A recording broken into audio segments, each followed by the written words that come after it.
கருணையை தன் மீது கடமையாக்கி கொண்ட எல்லாம் வல்ல ஏழை இறைவனாகிய சர்வ வல்லமை படைத்த அல்லாஹ்வின் நல்லடியார்களே, கண்ணியமானவர்களே, சத்திய மார்க்கமாம் இஸ்லாத்தை ஏற்றுக்கொண்ட நன்மக்களே, சகோதரர்களே, சகோதரிகளே, இன்றைய தினத்தில் இந்த ஜும்மா உரையிலே அல்லாஹ்வுடைய வேதமான திருக்குர்ஆனின் போதனைகளாலும் அல்லாஹ்வுடைய தூதர் நபிகள் நாயகம் ஸல்லல்லாஹு அலைஹி வஸல்லம் அவர்களின் உபதேசங்களாலும் நாம் அறிந்து கொள்ள இருக்கின்ற செய்தி என்னவென்றால்,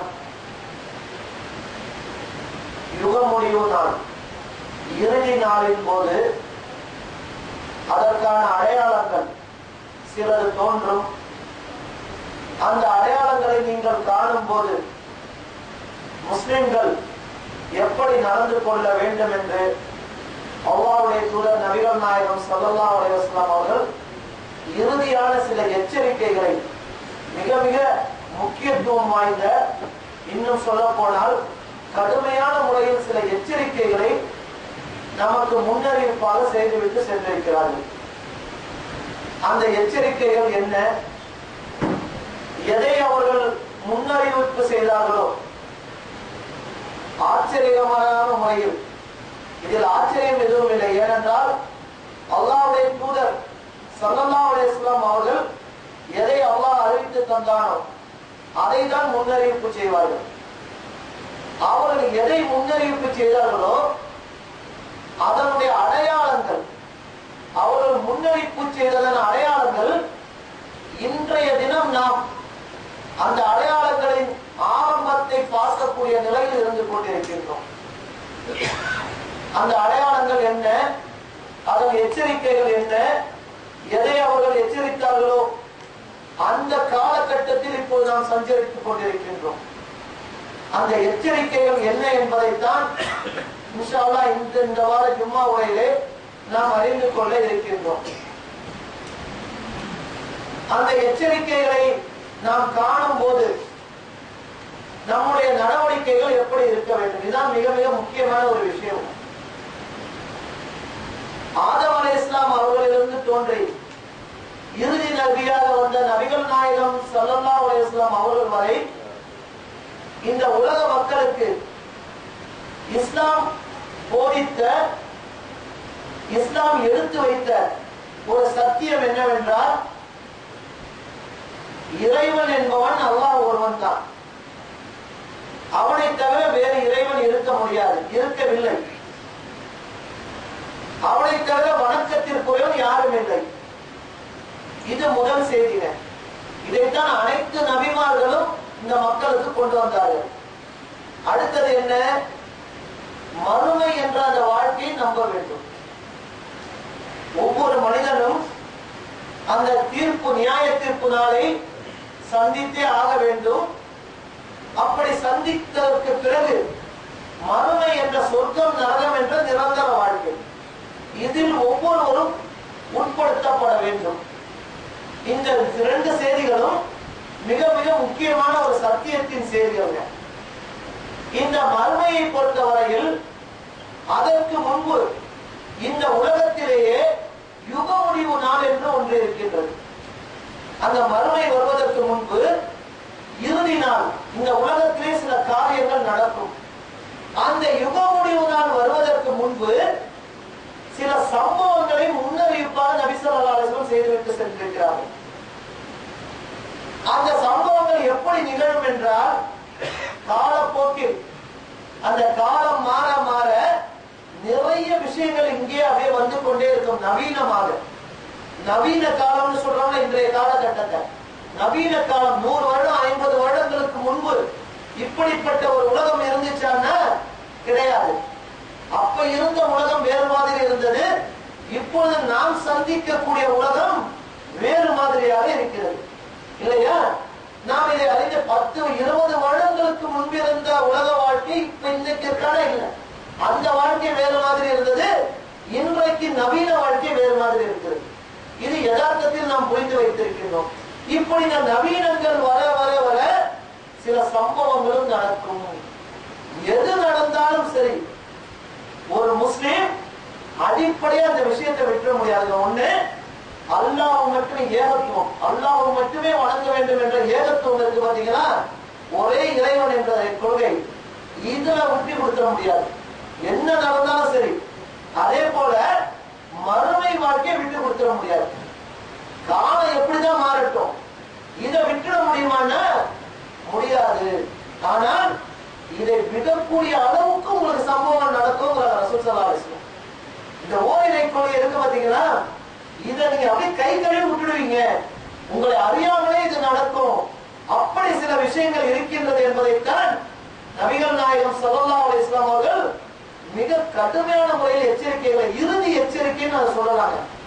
இறுதி நாளின் இறுதி எச்சரிக்கையெல்லாம் அந்த எச்சரிக்கைகளை ஒவ்வொரு முஸ்லிமும் கண்டிப்பாக தெரிந்து கொள்ள வேண்டும். ஏனென்றால் இன்றைக்கு காலகட்டம் அதை நோக்கி போகிட்டு இருக்கு. எங்க ரசூல் ஸல்லல்லாஹு அலைஹி வஸல்லம் அவர்கள் எந்த முன்னறிவிப்பு எல்லாம் செய்தார்களோ அதை இன்னைக்கு கண்கூடாக காணும் போது எந்த மர்மம் என்ன சற்று நேரத்தில் வந்து விடுமோ என்று நினைக்கக்கூடிய அளவிற்கு இன்றைக்கு காலகட்டம் இருந்து கொண்டிருக்கின்றது. அவர்கள் செய்த முன்னறிவிப்புகள் எல்லாம் இன்றைக்கு நடக்கக்கூடிய காட்சிகளை நாம் பார்த்து கொண்டிருக்கின்றோம். அப்படி நடக்கக்கூடிய அவர்கள் சொன்ன முன்னறிவிப்புகள்ல எத்தனை எச்சரிக்கைகளில் பிரதானமாக 3 விஷயங்களை இன்றைக்கு நாம் எடுத்துக்கொள்வோம். என்ன 3 விஷயம்னா, முதலில் நபி ஸல்லல்லாஹு அலைஹி வஸல்லம் அவர்கள் செய்த முதல் எச்சரிக்கை, இந்த இனப்பெருக்கம், இந்த மக்கள் பல்கி பெருகிறோம் பாத்தீங்களா, காலப்போக்கில் இது இன்னைக்கு நிறைய இருக்கா இல்லையா? ஒரு 100 வருடத்துக்கு முன்னாடி இந்த அளவுக்கு ஜனத்தொகை எண்ணிக்கை இருந்ததா என்றால் இல்ல. இன்னைக்கு 600-700 கோடியை தாண்டி போயிட்டு இருக்கு மக்கள் தொகை இல்லையா? ஒரு 100-200 வருடத்துக்கு முன்னாடி இப்படி கிடையாது. அப்ப இந்த நிலை மக்கள் தொகை பெருக பெருக இஸ்லாமும் வளருங்க, முஸ்லிம்களும் அதிகமா வருவாங்க தொகை இல்லையா? இப்படி முஸ்லிம்களின் எண்ணிக்கை பெருக பெருக நபி ஸல்லல்லாஹு அலைஹி வஸல்லம் எச்சரிக்கிறார்கள், உங்களுக்கு நீங்களே தான் எதிரி. முஸ்லிம்களையே ஒருவரை வெட்டி கொண்டு சாய்வீர்கள். எல்லாம் வைக்கக்கூடிய வாதம் ஒன்னதான் இருக்கும். ரசூல் ஸல்லல்லாஹு அலைஹி வஸல்லம் முஸ்லிம்களுக்கு உங்களிடத்திலே ஒற்றுமை இருக்காது. இது முதல் எச்சரிக்கையா சொல்றாங்க. எந்த அளவுக்கு சொல்றாங்கன்னா, நபி ஸல்லல்லாஹு அலைஹி வஸல்லம் அவர்கள் ஒரு அற்புதமான ஒரு ஹதீஸ்ங்க, முஸ்லிம்ல ரொம்ப கவனத்தில் கொள்ள வேண்டிய ஒரு விஷயம் இது. முஸ்லிம் கிரந்தத்தில் 5539வது ஹதீஸ், சஅத் பின் அபீ வக்காஸ் ரலியல்லாஹு அன்ஹு அவர்கள் அறிவிக்கிறார்கள். ஒரு நாள் நபி ஸல்லல்லாஹு அலைஹி வஸல்லம் அவர்கள் பனு முஆவியா குலத்தைச் சேர்ந்த அவர்களின் குலத்தைச் சேர்ந்த பள்ளிவாசலை கடந்து சென்றார்கள். நாங்களும் அவருடன் சென்று கொண்டிருந்தோம். அப்போது அந்த பள்ளிவாசல் உள்ளே சென்று அல்லாஹ்வுடைய தூதர் 2 ரக்காத் தொழுதார்கள். நாங்களும் அவர்களை பின்தொடர்ந்து தொழுதோம். தொழுது முடித்தவுடன் ஒரு நீண்ட பிரார்த்தனை. எந்த அளவிற்கு அந்த பிரார்த்தனை என்றால், ஆத்மார்த்தமாக அந்த பிரார்த்தனை நபி ஸல்லல்லாஹு அலைஹி வஸல்லம் செய்தார்கள், துஆ கேட்டார்கள். நாங்கள் அவர்கள் முகத்தையே பார்த்து கொண்டு அமர்ந்திருந்தோம். நபி ஸல்லல்லாஹு அலைஹி வஸல்லம் என்ன இப்போ ஒரு துஆ கேட்கிறாங்க, என்ன பிரார்த்தனைன்னு தெரியலையே என்று. அவர்கள் பிரார்த்தனை முடித்தவுடன் எங்களை நோக்கி திரும்பினார்கள். திரும்பி சொன்னார்கள், என் தோழர்களே, அல்லாஹ்விடத்திலே நான் 3 விஷயங்களாக கோரிக்கைகளை வைத்தேன். 3 கோரிக்கைகளை வைத்தேன். 2 அல்லாஹ் ஏற்றுக்கொண்டார், 1 நிராகரித்து விட்டான். அவர் சொல்கிறார்கள், 3 விஷயத்தை நான் அல்லாஹ்ட்ட கேட்ட பிரார்த்தனையாக 2 அல்லாஹ் கொடுத்துட்டான், 1 நிராகரித்து விட்டான். அது முடியாது என்று அல்லாஹ் சொல்லிவிட்டான். என்ன பிரார்த்தனைன்னா, என்னுடைய சமுதாயத்துக்காக நான் கேட்டேன். முதல் பிரார்த்தனை, யா அல்லாஹ், என்னுடைய இந்த சமுதாயத்தை, என்னுடைய இந்த உம்மத்தை வெள்ள நீர், அதாவது சுனாமி மாதிரி வெள்ளம் வருது பாத்தீங்கன்னா, இந்த வெள்ள நீரில் ஒட்டுமொத்தமாக அழித்து விடாதே என் சமுதாயத்தை. இதை முதல் பிரார்த்தனையாக நான் கேட்டேன். அல்லாஹ் அதை ஒப்புக்கொண்டான். உன்னுடைய சமுதாயத்தை வெள்ள நீரில் ஒட்டுமொத்தமாக அழித்து விட மாட்டேன். 2வது பிரார்த்தனை, அதே போல பஞ்சம் ஏற்படுத்தி பஞ்சத்தால் என் சமுதாயத்தை யாரெல்லாம் ஒட்டுமொத்தமாக அழித்து விடாதே. அல்லாஹ் இதையும் ஒப்புக்கொண்டான். 3வது நான் கேட்டது, என் சமுதாயத்தால் தமக்குள் மோதிக்கொண்டு ஒருத்தரை ஒருத்தர் வெட்டி கொண்டு உயிரிழந்து விடக்கூடாது. யாரெல்லாம் இந்த கோரிக்கை எனக்கு நிறைவேற்றிட்டார் என்று கேட்டேன். அல்லாஹ் மறுத்துவிட்டான். கவனிக்கணும். இதை என்ன கேட்கிறாங்க ரசூல் ஸல்லல்லாஹு அலைஹி வஸல்லம் பிரார்த்தனை, அவங்க சமுதாயத்தின் மீது கொண்ட அக்கறை தான் கேட்கிறாங்க. ஏன்னா நமக்கு தெரியுது எல்லாம் நடக்கும் என்று அல்லாஹ் அறிவித்து தருகிறான். என்னுடைய சமுதாயம் பல்கி பெருகி வளர்ந்தவுடன், இந்த முஸ்லிம் உம்மத்து வளர்ந்தவுடன் ஒருவரை ஒருவர்கள் வெட்டி கொண்டு இவர்கள் சண்டை போட்டுக் கொண்டு ஒற்றுமை இழந்து இவர்கள் பிரிந்து விடக்கூடாது, இந்த கோரிக்கையை நிறைவேற்றினார் என்று கேட்டபோது அல்லாஹ் ஏற்க மறுத்துவிட்டார். அல்லாஹ் இன்னும் கூறினானா, முகம்மதே நான் ஒன்றை முடிவு செய்து விட்டால் அது மாற்றப்படாது. அவர்களுக்கு எதிராக வெளி எதிரிகளை சாட்டி அவர்களை அழிக்க மாட்டேன். இந்த கவனிங்க சரி. அல்லாஹ் என்ன சொல்றான், வெளியிலிருந்து எதிரிகளை கொண்டு வந்து இவர்களை அழிக்க மாட்டேன், ஆனால் அவர்களிலேயே சிலரை வெட்டி சாய்ப்பார்கள், அழிப்பார்கள், சிலரை சிறை பிடிப்பார்கள். இது நடக்கும். இன்னைக்கு பாக்குறோமா இல்லையாங்க? இன்னைக்கு பாக்குறோமா இல்லையா? இந்த முஸ்லீம் இன்னும் சொல்றாங்க ரசூல் ஸல்லல்லாஹு அலைஹி வஸல்லம் இறுதி ஹஜ்ஜி பேருரை, ஹஜ்ஜத்துல் வதா என்று சொல்லக்கூடிய அல்லாஹ்வுடைய தூதரின் இறுதி பேருரை அதானே. அதில் சொல்கிறார்கள், எனது இறப்புக்கு பின் நீங்கள் ஒருவரோடு ஒருவர் சண்டையிட்டு நிராகரிப்பார்களாக விட வேண்டாம். சண்டை ஒருவர் சண்டையிட்டு அதன் மூலம் நீங்கள் காஃபிராகி விடாதீர்கள். இன்னும் சொல்கிறார்கள், நீங்கள் இணை வைப்பீர்கள் என்று நான் பயப்படவில்லை. சிலைகளை வணங்குவீர்கள், மற்றவர்களை அல்லாஹ்வுக்கு இணை வைத்து வணங்குவீர்கள், இதெல்லாம் நான் பெரிதாக பயப்படவில்லை. எங்கே உங்கள் கழுத்துக்களை வெட்டி கொண்டு சாய்வீர்கள் என்றுதான் நான் பயப்படுகிறேன். ரசூல் ஸல்லல்லாஹு அலைஹி வஸல்லம் இறுதி ஹஜ்ஜி பேருரையில இதை அறிவிக்கிறாங்க. இன்னும் பாருங்க, ஒரு நாள் நபி ஸல்லல்லாஹு அலைஹி வஸல்லம் அவர்கள் தன்னுடைய மனைவி ஸைனப் ரலியல்லாஹு அவங்க வீட்டில் இருக்கும்போது ஒரு அதிகாலை திடுக்கிட்டு விழிக்கிறாங்க. ரொம்ப பதற்றத்தோடு எந்திருக்கிறாங்க. எந்திரிட்டு அவங்க சொல்றாங்க, அல்லாஹ்வை தவிர வேறு இறைவன் இல்லை, அல்லாஹ்வை தவிர வேறு இறைவன் இல்லை. நெருங்கிவிட்ட ஒரு தீமையின் காரணமாக இந்த மக்களுக்கு கேடுதான். ஒரு தீமை நெருங்கி கொண்டிருக்கிறது, இந்த மக்களுக்கு கேடுதான் என்று யாஜூஜ் மாஜூஜ் கூட்டத்தார், மறுமை நல்ல ஒருத்தன் வருவாங்க, அல்லாஹ் திறந்து விடுவான் ஒரு கூட்டத்தை. யாஜூஜ் மாஜூஜ் என்ன சொல்கிறார்கள், யாஜூஜ் மாஜூஜ் கூட்டத்தார் தடுப்பு சுவரிலிருந்து சிறிதளவு இன்றைக்கு திறந்து விடப்படுகிறார்கள். அல்லாஹ் சொல்றாங்க, திறந்து விடப்படுகிறார்கள், நிச்சயமாக இந்த மக்களுக்கு கேடுதான். உடனே மனைவி ஸைனப் ரலியல்லாஹு கேட்கிறாங்க, என்ன கேடு என்ன கேடு என்று கேட்கும்போது, இவர்கள் ஒருவரை ஒருவர் சண்டை போட்டுக் கொண்டு மாய்வார்கள், குழப்பங்கள், ஃபித்னா, பயங்கரமான ஃபித்னா ஏற்படும் சொல்கிறார்கள். சொல்லிட்டாங்க. ஸைனப் ரலியல்லாஹு கேட்கிறாங்க, அல்லாஹ்வின் தூதரே, அதில் நல்லவர்களும் இருப்பார்களே, இப்படி நல்லவர்கள் இருக்கும் போது இது போன்ற ஒரு அழிவு ஏற்படுமா என்று கேட்கும்போது ரசூல் ஸல்லல்லாஹு அலைஹி வஸல்லம் சொல்கிறார்கள், நல்லவர்கள் இருப்பார்கள், ஆனால் அவர்களை மிஞ்சி தீமைகள் பெருத்துவிடும், அதையும் மிஞ்சி தீமைகள் தலைவிரித்து ஆடும். என்ன தீமை என்று கேட்கும்போது ஃபித்னா, முஸ்லிம்களுக்குள் குழப்பங்கள் ஏற்படும். ரசூல் ஸல்லல்லாஹு அலைஹி வஸல்லம் சொல்ற காட்சியை நாம் பார்க்கிற செய்தி. அதே போல ஒரு நாள் மதீனாவில் உள்ள ஒரு பெரிய கோட்டை மீது நபி ஸல்லல்லாஹு அலைஹி வஸல்லம் ஏறி அந்த தீவிரத்தை காட்டுறாங்க பாருங்க. சொல்ல போற செய்தியுடைய தீவிரத்தை காட்டுவதற்காக மதீனாவின் ஒரு பெரிய உயர்ந்த கோட்டை மேல் ஏறிக்கொள்கிறார்கள். ஏறிக்கொண்டு சொல்றாங்க, மக்களே மக்களே, நான் பார்க்கின்றவற்றை நீங்கள் பார்க்கிறீர்களா? எனக்கு தெரிகின்றது உங்களுக்கு தெரிகிறதா? மழை துளிகள் விழுவதை போன்று உங்கள் வீடுகள் நெருங்கிலும் குழப்பங்கள் நிகழப்போவதை நான் பார்க்கிறேன். மிகப்பெரிய ஃபித்னா, குழப்பங்கள் நிகழப்போவதை நான் பார்க்கிறேன். என்ன குழப்பம்? உங்களுக்குள் நீங்கள் அடித்துக் கொள்வீர்கள், உங்களுக்குள் நீங்கள் மாய்த்துக் கொள்வீர்கள், மழை துளி விடுவது போல் நான் பார்க்கிறேன், அவ்வளவு அதிகமான குழப்பங்களை நான் பார்க்கிறேன் என்று நபி ஸல்லல்லாஹு அலைஹி வஸல்லம் கூறுகிறார்கள். ஆக இந்த செய்திகள் எல்லாம் பார்க்கும் போது சொல்லிட்டு சொல்றாங்க, இதெல்லாம் மறுமையின் அடையாளங்கள், மறுமையின் அடையாளங்களாக இவை இருக்கும். இன்றைக்கு பார்க்கிறோமா இல்லையா? நபி ஸல்லல்லாஹு அலைஹி வஸல்லம் தெளிவாக சொன்னார்கள், நீங்கள் முஸ்லிம்கள் பல பிரிவுகளாக பிரிவீர்கள், பல பிரிவுகளாக பிரிவீர்கள், உங்களுக்குள் ஒருவருக்கு ஒருவர் குழப்பங்களும் சண்டைகளும் ஏற்படும், ஆனால் நீங்கள் அனைவரும் வைக்கின்ற வாதம் ஒன்றாகத்தான் இருக்கும். என்ன வாதம்? மற்றவர்களை, முஸ்லிம்களுக்கும் மற்றவர்களை விட்டு தருங்கள். ஆனால் இன்றைக்கு குர்ஆன் ஹதீஸ் என்று பேசக்கூடியவர்களிலே எத்தனை பிரிவுகள் இல்லை, இதான் ரசூலுல்லாஹ் சொல்றாங்க. வாதம் ஒன்றுதான், எல்லாம் குர்ஆன் ஹதீஸ் தான். நாங்கள் குர்ஆன் ஹதீஸ் படி நடக்கிறோம், நாங்கள் குர்ஆன் ஹதீஸ் படி நடக்கிறோம். சொல்லிக் கொள்பவரிடத்தில் இன்றைக்கு ஒற்றுமை இருக்கிறதா? நான் கேட்கிறேன், குர்ஆன் ஹதீஸை கொண்டு நமக்குள் ஒற்றுமை இல்லை என்றால் எங்கே தப்பு இருக்கு? குர்ஆன் ஹதீஸ்லயா நம்மிடத்திலே இருக்கிறதா? குர்ஆன் ஹதீஸ்ல அல்லாஹ்வுடைய வேதத்திலும் நபி ஸல்லல்லாஹு அலைஹி வஸல்லம் அவருடைய போதனைகளிலும் தப்பு இருக்குமாங்க? இருக்கவே இருக்காது. ரசூலுல்லாஹ் சொல்லி காட்டுறாங்க. குழப்பங்கள் ஏற்படும்.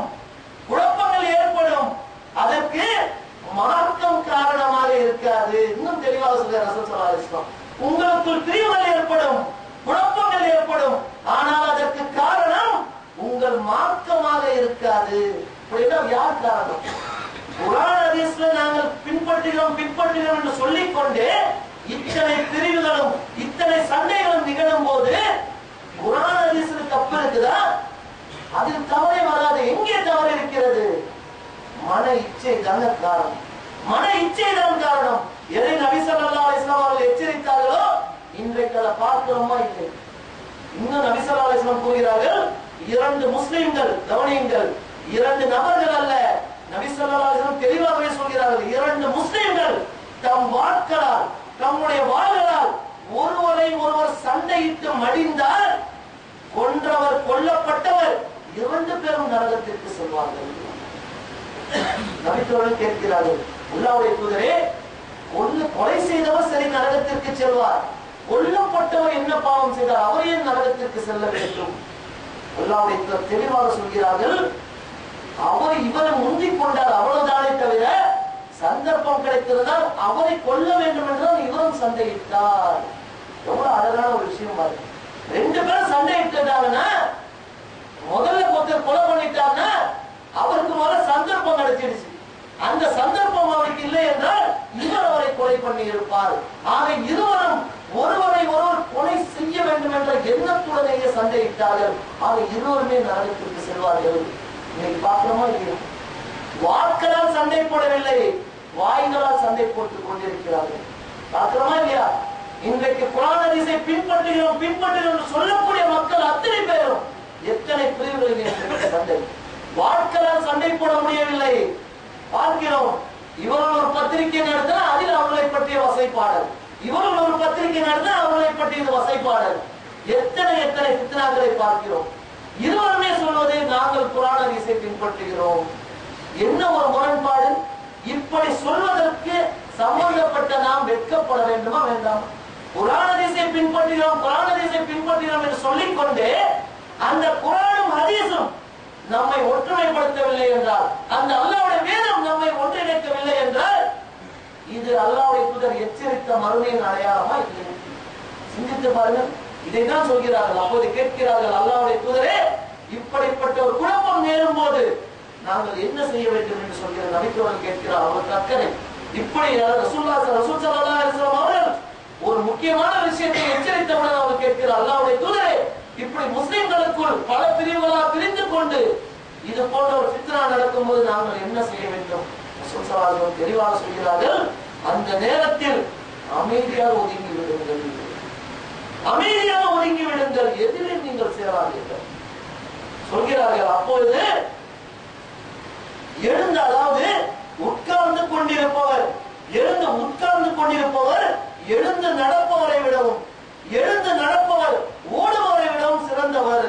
இன்னும் சொல்கிறார்கள், அப்படிப்பட்ட ஒரு நிலையை நீங்கள் கண்டால் உங்கள் வாட்களின் முனையை, வாள் இருக்குல்ல, சண்டைப்படுகின்ற வாள், உங்களின் வாட்களின் முனையை கல்லால் அடித்து முறித்து விட்டு அந்த குழப்பத்திலிருந்து உங்களை நீங்கள் எந்த அளவு தற்காத்துக் கொள்ள முடியுமோ அமைதியாக ஒதுங்கி விடுங்கள், தனித்து விடுங்கள். ரசூல் ஸல்லல்லாஹு அலைஹி வஸல்லம் சொல்லக்கூடிய செய்திய முஸ்லிம்ல 5528வது ஹதீஸா நம்ம பார்க்கிறோம். இந்த நிலையை இன்னைக்கு நாம் அனுபவிக்கிறோமா இல்லையா? சிந்தித்து பாருங்கள். அப்ப என்ன செய்ய வேண்டும்? எல்லாமே குர்ஆன் ஹதீஸை பின்பற்றுகிறோம் என்று சொல்லிக்கொண்டே எத்தனை பிரிவுகள், எத்தனை சண்டைகள், வாய் சண்டைகள் காது கேட்க முடியாத அளவுக்கு. ஒரு முஸ்லிம் அந்த வார்த்தைகளை பயன்படுத்த முடியுமா? நான் மிகைப்படுத்தி சொல்லவில்லை. யாரெல்லாம் குர்ஆன் ஹதீஸை பின்பற்றுகிறோம் என்று சொல்கிறார்களோ அவர்களுடைய பிரச்சாரமாக இருக்கக்கூடிய அந்த பத்திரிகைகளை சற்று வாங்கி படித்து பாருங்கள். சற்று அந்த பத்திரிகைகளை எல்லாம் கவனமாக படித்து பாருங்கள். வசைப்பாளர் தான் அங்கே மேலோங்கி இருக்கும். இந்த நிலை நாம் கவனிக்க வேண்டும். இது அல்லாஹ்வுடைய தூதர் எச்சரித்த ஒரு நிலை என்பதை நாம் புரிந்து கொள்ளணும். எந்த அளவுக்கு நபி ஸல்லல்லாஹு அலைஹி வஸல்லம் சொல்கிறார்கள் என்றால், இப்படிப்பட்ட ஒரு நிலை ஏற்படும் போது நல்ல மனிதர்கள் இருக்காங்கல்ல, உண்மையா அல்லாஹ்வுக்கு பயந்து உண்மையிலே குர்ஆன் ஹதீஸை பின்பற்றக்கூடிய மனிதர்கள் இருப்பாங்க பாருங்க. அவங்க நினைப்பாங்கன்னா இது முஸ்லிம் 5572வது ஹதீஸா பார்க்கறாங்க. அப்ப நினைப்பாங்கன்னா அது போன்ற மனிதர்கள் இன்னொரு மனிதரின் கபரை, அந்த இறந்தவர்கள் அடக்கம் செய்யப்பட்ட அந்த கபரை கடந்து செல்லும் போது அவர் மனம் இருந்து சொல்லுவாராம். இது போன்ற சண்டைகளை எல்லாம் பார்த்துட்டு ஒரு நல்ல மனிதர்கள், உண்மையிலே குர்ஆன் ஹதீஸ் அல்லாஹ்வுக்கு வேண்டி இறைச்சம் உள்ள மனிதர்கள் அதை கடந்து செல்லும் போது சொல்வார்களா, இந்த அதை பார்த்து மனவேதனைப்பட்டு சொல்வார்களாம், இந்த கபரில் இருக்கக்கூடியவர் நான் இருந்திருக்க கூடாதா சொல்வார்களாம். அந்தோ நான் இவரது இடத்தில் இந்த கபரில் இருக்காரு, இந்த இடத்துல இப்ப நான் இருந்திருக்க கூடாதா, இதையெல்லாம் பார்த்து கொண்டு நாம் இருக்க வேண்டுமா என்றார். அங்கலாய்ப்பார், ஏக்கத்துடன் கூறார் என்று நபி ஸல்லல்லாஹு அலைஹி வஸல்லம் சொல்லிவிட்டு அப்போதுதான் சொல்கிறார்கள், இந்த நிலைக்கு காரணம் உங்களுக்கு ஏற்பட்ட சோதனை தானே தவிர மார்க்கம் காரணமாக இருக்காது, உங்களுடைய இஸ்லாம் காரணமாக இருக்காது, அல்லாஹ்வுடைய வேதம் காரணமாக இருக்காது, என்னுடைய பொன்மொழிகள் காரணமாக இருக்காது. தெளிவாக நபி ஸல்லல்லாஹு அலைஹி வஸல்லம் எச்சரிக்கக்கூடிய செய்தியை நாம் பார்க்கின்றோம். ஆக இன்னைக்கு நாம் பார்க்கிறோமா இல்லையானே, இதுதான் மறுமை நாளின் எச்சரிக்கையாக நாம் எடுத்துக்கொள்ள வேண்டும். இன்னும் எத்தனை சண்டைகள் வரப்போகிறதோ, எத்தனை இயக்கங்கள், எத்தனை நபி வழி குர்ஆனை பின்பற்றுகிறோம் சொல்லக்கூடிய இன்னும் எத்தனை குழுக்கள் வரப்போகின்றதோ அல்லாஹ்வே அறிந்தவர். ஆக ஒவ்வொரு முஸ்லிமும் தன் ஈமானை பாதுகாத்துக் கொள்ள வேண்டும். ஈமானை பாதுகாத்துக் கொள்ள வேண்டும். அடுத்ததாக நபி ஸல்லல்லாஹு அலைஹி வஸல்லம் எச்சரித்தது, அதையும் நாம் இந்த காலகட்டத்தில் பார்த்து வருகிறோம். என்ன? பொருளாசை, பொன்னாசை, இந்த உலக வாழ்க்கையின் மோதம். இந்த உலக வாழ்க்கையின் மோதம் உங்களை ஈமானிலிருந்து தடம் புரள செய்துவிடும். அழகாக எச்சரித்தார்கள். இந்த உலக வாழ்க்கை இருக்கு பாத்தீங்கன்னா, அதுதான் நாம் சொன்னோம். இன்னைக்கு இருக்கிற உலக வாழ்க்கைங்க ஒரு 50 வருடத்திற்கு முன்பு இருந்ததா? இன்றைக்கு எதை தொட்டாலும் இன்பம். ஒரு வாகனத்தில் சென்றால் கூட அந்த வாகனமே இன்னைக்கு 10 லட்சம் ரூபாய் 15 லட்சம் ரூபாய் வாகனத்துல போனா அதுல இறங்க மனசு வந்தாங்க. அவ்வளவு சொகுசு. இதே மாட்டு வண்டியில போறப்ப இருந்ததா? காலம் இன்றைக்கு நவீனம். அதுக்காக சொல்ல வரேன். ஒரு மாட்டு வண்டியில தான் பிரயாணம் பண்ணாங்க, குதிரைகளில் பிரயாணம் பண்ணாங்க. குதிரைகள்ல போனவரு எப்படா இறங்குவோன்னு இருப்பாரு பிரயாணத்துல. ஏன்னா குதிரையில போனவங்களுக்கு தெரியும், அது பழக்கம் இல்லாமல் யாரும் குதிரையில பிரயாணம் செய்து விட முடியாது, ஒட்டகத்தில் பிரயாணம் செய்து விட முடியாது. இங்கிருந்து அந்த கோடிக்கு முனைக்கு போறதுக்குள்ள உடம்பில் உள்ள பகுதிகள்லாம் தனித்தனியா கரண்டு விழுந்த குதிரையில போனா. அப்ப அதுல என்ன ஷாக் அப்சர்வர் இருக்கும், அதுல என்ன இது இருக்குமா குதிரையில? எதுவும் இருக்காது. அவ்வளவு கடுமையா இருக்கு அந்த பிரயாணம். எப்படா குதிரை விட்டு இறங்குவோன்னு இருக்கும். இன்றைக்கு நவீன காலத்துல ஒரு கார்ல போனாக்காங்க இறங்குறதுக்கே மனசு வர மாட்டேங்குது. அது ஏசியுடைய இது என்ன, அந்த அந்த இசை என்ன, உண்மையிலே மனிதனை மயக்குதுங்க அப்படியே. அதான் ரசூலுல்லாஹ் எச்சரிக்கிறாங்க, இந்த உலக ஆசை மறுமையின் அடையாளமாக இருக்கும். பொருளாசை, பொன்னாசை. இன்றைக்கு பொருளாசை, பொன்னாசையினால் எந்த அளவிற்கு முஸ்லிம் மனிதர்கள் துணிந்து விட்டார்கள் என்றால், ஒரு தங்கம், ஒரு பவுன் தங்கம் கிடைக்குதுன்னா மனுஷனுக்கு எதை வேணாலும் செய்வாங்க.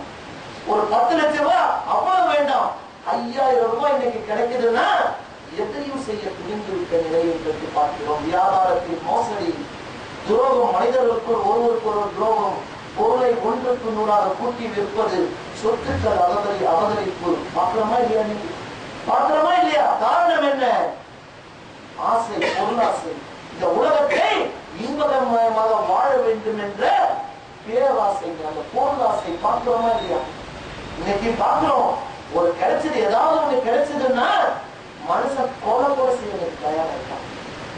10 லட்சம் ரூபாய் கிடைக்குதுன்னா ஒரு ஆளை நீ கொலை செய்ய வேண்டும், 10 லட்சம் ரூபாய் தரேன் என்றால் துணிந்து விட்டான். நியாய தர்மம்லாம் கிடையாது, அவன் கொலை செய்யும் துணிந்து விட்டான். காரணம் உலக ஆசை. பணம் இல்லைன்னா இன்னைக்கு எதுவுமே கிடையாது. அப்படிதான் மனிதர்கள் நினைக்கிறார். பணம் இல்லை என்றால் வாழ்க்கை இல்லை என்ற நிலை. நபி ஸல்லல்லாஹு அலைஹி வஸல்லம் எச்சரிக்கிறார்கள். நபி ஸல்லல்லாஹு அலைஹி வஸல்லம் எச்சரிக்கிறார்கள். எப்படி பாருங்க, எவ்வளவு அற்புதமான ஒரு எச்சரிக்கை. முஸ்லிம்களுக்கு இப்படிப்பட்ட ஒரு நிலை வரும்போது அழகாக சொல்கிறார்கள். இத பார்க்கிறோம் முஸ்லிம்ல 5548வது ஹதீஸ். அபூ ஹுரைரா ரலியல்லாஹு அன்ஹு கவனமாக கேளுங்க. யூப்ரட்டிஸ் நதி இருக்கு பாத்தீங்களா? யூப்ரட்டிஸ் நதி என்று ஒரு நதி இருக்கிறது. ஒரு தொன்மை வாய்ந்த பாதாளமான ஒரு நதிங்க. இது சாதாரண நதி எல்லாம் அல்ல. கிட்டத்தட்ட இது ஓடக்கூடிய அந்த நீளம் நதி இன்றைக்கும் இருக்கிறது. யூப்ரட்டிஸ், அதாவது ஃப்ராத் நதி என்று, ஃப்ராத் நதி என்று அவுஃப்ராத்னு அரபியில சொல்வாங்க. இந்த நதியுடைய நீளம் எவ்வளவு தெரியுமா? கிட்டத்தட்ட 3000 கிலோமீட்டர். இந்த நதியுடைய நீளம் 3000 கிலோமீட்டர். எவ்வளவு பெருசு பாருங்க. எந்தெந்த நாட்டை கடந்து செல்லுதுன்னா துருக்கி, சிரியா, ஈராக், அரபு நாடுகள், இத்தனை நாடுகளை அது கவர் பண்ணுது. அந்த யூப்ரட்டிஸ் நதி பெரிய நதி. இந்த நதியை வைத்து ஆராய்ச்சி செய்பவர்கள் இன்றைக்கு பல பேர் ஆராய்ச்சி செஞ்சிருக்காங்க. என்ன அந்த நதி, என்ன அந்த சிறப்புனா, உலகத்தில் எந்த நதியாக இருந்தாலும் ஏதாவது ஒரு காலகட்டத்தில் அதனுடைய தண்ணீர் குறைந்து சிறிதளவு வற்றிவிடும். எந்த நதியாக இருந்தாலும் சரி. ஆனால் இந்த யூப்ரட்டிஸ் நதி மட்டும் இதுவரை வற்றியதே இல்லை. இதெல்லாம் பெரிய ஆட்சி. ஆனா அவங்க எல்லாம் ஆராய்ச்சி பண்றாங்க. என்ன இதுக்கு சிறப்பு? எப்படி இந்த தண்ணீர் என்ன நேரமும் கரைப்புரண்டு ஓடுகிறது? அது 3000 கிலோமீட்டருக்கு. இதுக்கு பாரசீகப்புலா கடல்ல போய் கலக்கிறது அந்த நதி. இதுவரை வற்றியதே இல்லை இந்த நதி. இன்றைக்கும் ஆராய்ச்சிகள் நடந்து கொண்டிருக்கிறது. நீங்க வலைதளத்தில் போய் அந்த யூப்ரட்டிஸ் என்ற அந்த இதை போட்டு பார்த்தீங்கன்னா இதை பற்றி நிறைய செய்திகளை நீங்க பார்க்கலாம். இந்த யூப்ரட்டிஸ் நதி என்பது இதுவரை வற்றியதே இல்லை. நபி ஸல்லல்லாஹு அலைஹி வஸல்லம் சொல்கிறார்கள், மறுமையின் அடையாளமாக இந்த யூப்ரட்டிஸ் நதி வற்றும் சொல்கிறார்கள். மறுமையின் அடையாளமாக இந்த யூப்ரட்டிஸ் மிகப்பெரிய இந்த ஃப்ராத் நதி வற்றும். வற்றுவதோடு மட்டுமல்ல, வெறும் வட்டியோடு விட்டு விடாது, தண்ணீர் குறைந்து விட்டு விடாது. முழுவதுமாக 3000 கிலோமீட்டர் எவ்வளவு நீளம் கணக்கு பண்ணிப்பாரு. எத்தனை நாடுகளை கடந்து போகுது இந்த யூப்ரட்டிஸ் நதி. அது தண்ணீர் வற்றுவதோடு மட்டுமல்ல, அல்லாஹ் அறிவிக்கிறார்கள், யூப்ரட்டிஸ் நதி தன் தண்ணீரை வற்றியதோடு மட்டுமில்லாமல் அப்போது உடனடியாக அது ஒரு தங்க மலையை வெளிப்படுத்தும் சொல்றாங்க. அந்த 3000 கிலோமீட்டர் தூரத்துக்கும் அந்த நதி தன்னுடைய நீரை உறிஞ்சி கொண்டது மட்டுமல்ல, உடனே அது தங்க மலைங்க, கோல்டு தங்கத்தாலான ஒரு மலை. 3000 கிலோமீட்டர் அளவுக்கு ஒரு மலை தோன்றும். மரபையின் அடையாளம் தாங்க. அந்த மலை தங்கத்தாலான மலை தோன்றியவுடன் என்ன நடக்கும் என்று சொல்கிறார்கள். இந்த நதி மேற்காசியாவில் பாயுதுங்க. யூப்ரட்டிஸ் நதியானது வட்டி தங்க மலை ஒன்றை வெளிப்படுத்தாத வரை யுக முடிவு நாள் வராது அறிவிக்கிறாங்க. அது தங்க மலை, தங்கத்தால ஒரு கற்பனை பண்ணி பாருங்க. தண்ணீருக்கு பதிலா பெரிய மலைங்க. அந்த 3000 கிலோமீட்டருக்கு மலை வந்த உடனே என்ன நடக்கும் சொல்றாங்க. அந்த தங்கத்தின் மலைக்கு உரிமை கொண்டாடி மக்கள் எல்லாம் அங்கே குழும ஆரம்பித்து விடுவார்கள். குழுமெல்லாம் மாட்டாங்களா? உரிமையிட்டு மக்கள் குழுமி விடுவார்கள். அந்த தங்கத்தை எடுப்பதில், அந்த தங்கத்தை 3000 கிலோமீட்டர் தங்க மலை எவ்வளவு இருக்கும்? அந்த தங்கத்தை எடுப்பதில் ஒருவருக்கு ஒருவர் வெட்டி கொண்டு சாய்வார்கள். உலகத்தில் ஆசிரியர் இதை பார்த்தீங்கன்னா மறுமை எப்படி வரப்போகுதுன்னு. அந்த தங்கத்தை வெட்டி எடுப்பதில் ஒருவருக்கு ஒருவர் வெட்டி கொண்டு சாய்வார்கள். அதில் 100 பேரில் 99 பேர் வெட்டி கொண்டு செத்து மாய்வார்கள். ஒரே ஒருவர் மட்டும்தான் கிடைக்கக்கூடிய நிலை இருக்கும். 100 பேர் ஒருத்தர் தான் பிறப்பார். காரணம் பொருளாசை, பொன்னாசை. இன்னும் சொல்கிறார்கள், அப்போது நினைப்பார்கள் ஒவ்வொரு மனிதனும் இதில் உயிர் பிழைப்பவன் நானாக இருக்க வேண்டுமே என்று நினைப்பார்கள். அந்த அளவிற்கு மிகப்பெரிய சண்டை நடக்கும். அந்த ஹதீஸ்ல ரசூல் ஸல்லல்லாஹு அலைஹி வஸல்லம் சொன்னாங்க, 5556 தொடர்ந்து வரக்கூடிய ஹதீஸ்ல அந்த மலை அருகில் இருப்பவர்கள், அது எந்தெந்த நாட்டிலெல்லாம் அந்த மலை தங்க மலை வெளிப்படுகிறதோ அந்த யூப்ரட்டிஸ் நதி முழுவதும் அந்தந்த நாட்டில் உள்ளவர்கள் அவங்க நினைப்பாங்களா, இவ்வளவு பெரிய மலையாதான் இருக்குது, வருபவர்கள் சிறிதளவு எடுத்துக் கொள்ளட்டும் என்று மக்களை முழுவதுமாக விட்டுவிட நினைப்பார்கள். ஆனால் மக்கள் அதை எடுப்பதில் சண்டையிட்டுக் கொள்வதை பார்த்துவிட்டு முழுவதுமாக கொண்டு போய்விடுவார்கள் என்று எண்ணி அவர்களும் சண்டையில் குதித்து விடுவார்கள். எப்படி நடக்க போடுவார்கள்? ஏன்? பொருள் ஆசைங்க. இன்னைக்கு இலவசமா உனக்கு கிடைக்குதுன்னா அதுக்கு எவ்வளவு சண்டை இன்றைக்கு பார்க்கிறோமா இல்லை? இன்றைக்கு ஒரு இலவசம் ஏதாவது ஒண்ணு கிடைக்குதுன்னா மக்களிடத்துல எவ்வளவு பெரிய சண்டைகள் நிகழ்வதை நம்ம காரணம் பொன்னாசை, பொருளாசை. இப்படிப்பட்ட நிலை ஏற்படும். அந்த தங்கத்தை எடுப்பதில் உலக மக்கள் அனைவரும் போட்டி போடுவார்கள், சண்டையிட்டுக் கொள்வார்கள், உரிமை கொண்டாடுவார்கள். ஒருத்தரை ஒருவர் வெட்டி கொள்வார்கள். 100 பேரில் 99 பேர் மடிந்து விடுவார்கள். இந்த சண்டையில் ஒரு பேர் தான், 100இல் ஒருவர் தான் பிழைப்பார். அப்படி எல்லாம் நினைப்பார்கள், இது பிழைப்பவன் நானாக இருக்க வேண்டுமே என்று. அப்ப முஸ்லிம்களுக்கு எச்சரிக்கை செய்யறாங்க. முஸ்லிம்களுக்கு ரசூல் ஸல்லல்லாஹு அலைஹி வஸல்லம் எச்சரிக்கை செய்கிறார்கள். இப்படிப்பட்ட ஒரு நிலையை நீங்கள் கண்டால், இப்படிப்பட்ட ஒரு நிலையை கண்டால் அதிலிருந்து ஒரு துண்டையும் எடுத்து விடாதீர்கள், ஒதுங்கி நின்று விடுங்கள். ரசூல் எச்சரிக்கிறாங்க. இப்படி தங்கமலை வெளிப்பட்டவுடன் அதை எடுப்பதற்கு மக்கள் சண்டையிட்டுக் கொள்ளும் போது உண்மையான இறை விசுவாசிகள் அதிலிருந்து ஒரு துண்டை கூட எடுத்து விடாதீர்கள், கையை கட்டிக்கொண்டு ஒதுங்கி விடுங்கள், அதை பக்கமே நீங்க போயிடாதீங்க.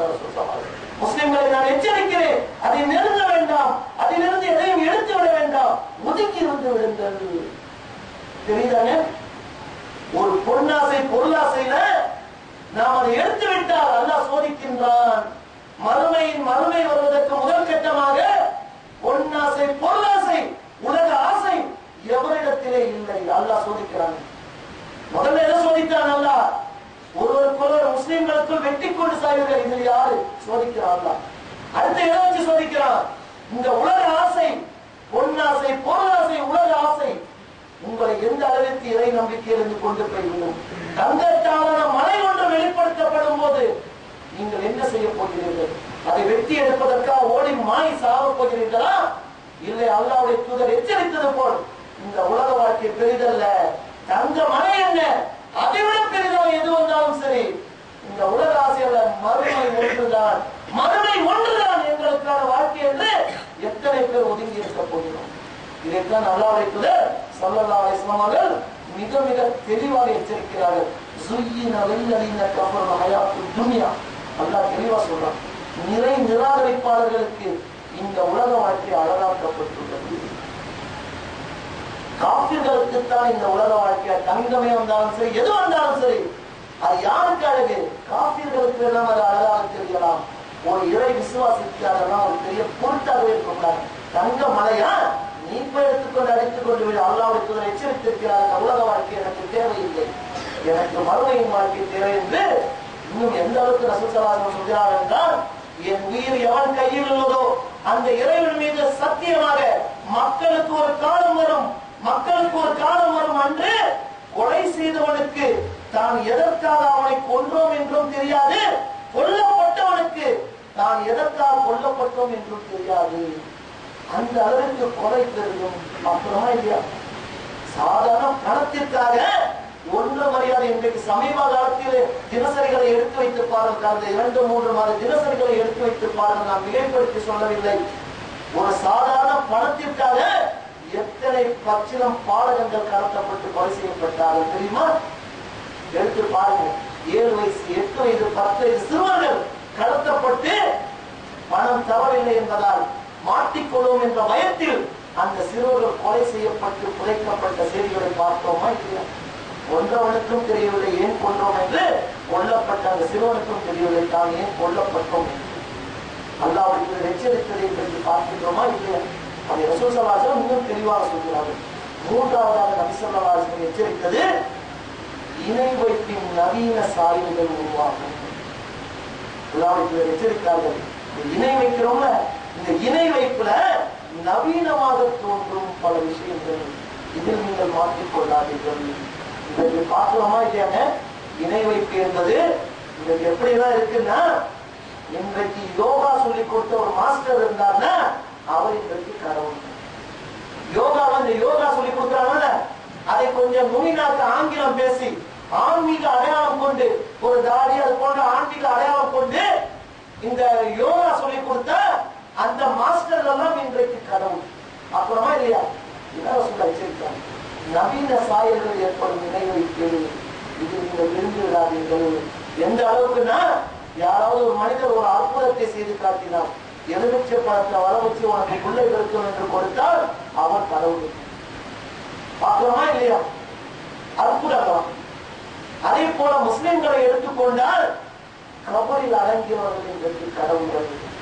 கடவுளுக்கான இலக்கணமும் தெரியவில்லை, அல்லாஹ்வின் வல்லமையின் வரையறையும் நமக்கு தெரியவில்லை. எப்படி இருக்க முடியும்? ஒரு மனிதன் எப்படி கடவுளாக முடியும்? இன்னும் சொல்ல போனால் யாரோ ஒரு மனிதன் அவரை கடவுளாக நினைத்துக் கொண்டு அந்த மனிதனுக்கு விரதம் இருந்து ஆன்மீக அடையாளம் கொண்டு இருந்தால் அந்த விரதம் இருக்கும் அந்த நாட்களில் அவரும் கடவுள். பார்க்கிறோமா இல்லையா? யாராவது ஒரு மனிதனை கடவுளாக வைத்துக் கொண்டு அந்த மனிதனுக்காக நான் விரதம் இருக்கிறேன் என்று இருந்தால் அந்த விரதம் இருக்கக்கூடிய காலகட்டத்தில் அவரும் கடவுள். அவரை அவருடைய தாய் தந்தையரே காலை விழுந்து வணங்கக்கூடிய காட்சிகளை பார்க்கிறோம். அவருடைய பெற்றோர்களுங்க அதுக்கு ஏதாவது பொருள்தான். பெற்றோர்களுக்கு காலில் விழுந்தாவது அதுக்கு மார்க்கத்தில் அனுமதி இல்லை, இஸ்லாத்தில் அனுமதி இல்லை. அதுக்காவது ஒரு நியாயம் கற்பிக்கலாம். இவர் வருவதற்கு காரணமானவர்கள் பெற்றோர்கள் என்பதால் மார்க்கத்தில் அதற்கு அனுமதி இல்லை. ஆனால் தான் பெற்ற பிள்ளைக்காரை கடவுள் என்று விடக்கூடிய பெற்றோர்களை இன்றைக்கு பார்க்கிறோம். அவர் கடவுளாம். இதுதான் இணை வைப்பின் சாயல்கள். பார்க்கிறோமா இல்லையா? பையத்து மொழி இஸ்லாத்தை எடுத்துக்கொண்டால் பையத்து மொழி யாராவது ஒருத்தர் மகான் என்று அவர் பெரிய பெரிய அளவில் அவர் அவுலியா என்றும் அவரை எடுத்துக்கொண்டு அவர்களுக்கு பையத் செய்து முறைந்து வாங்கினால் அவர் தனக்காக பரிந்துரை செய்வார் என்று அவரை கடவுளாக்கி வைக்க கொடுமை. பார்க்கிறோமா இல்லையா? முஸ்லிம்களிடத்திலே பார்க்கிறோமா இல்லையா? எதை இவர்கள் படைக்க முடியும்? வானத்தை படைக்க முடியுமா? பூமியை படைக்க முடியுமா? ஒரு ஈயை கூட படைக்க முடியுமா? அல்லாஹ் சொல்கின்றானே, உங்களுக்கு ஒரு உதாரணம் கூறப்படுகிறது. அவர்கள் ஒரு ஈயை படைக்க முடியுமா? அந்த ஈ ஒன்று அவர்களிருந்து பறித்து சென்றால் அதையாவது இவர்களால் காப்பாற்ற முடியுமா? அல்லாஹ் தெளிவாக சொல்கிறார். இவங்க எல்லாம் கடவுளா? இன்றைக்கு பார்க்கிறோமா இல்லையா? ரசூல் ஸல்லல்லாஹு அலைஹி வஸல்லம் எச்சரித்தது. இன்னைக்கு இவர்கள் எல்லாம் கடவுள்களாய் இருக்கக்கூடிய ஒரு விளைவு அல்லாஹ்வுக்கு எச்சரிக்கிறார்கள். மறுமையின் அடையாளமாக மறுமை நெருங்கும் போது இதெல்லாம் தூக்கி சாப்பிடும் வகையில், இதையெல்லாம் நிகழ்க்கும் வகையில் ஒருத்தன் வருவான். அவன் மகா பொய்யனாக இருப்பான். யார் அவன்? தஜ்ஜால் வருவான். எல்லாம் காலிங்கிறான். ஈமான் அப்படியே அசைத்தவர் பார்த்து விடுவான்.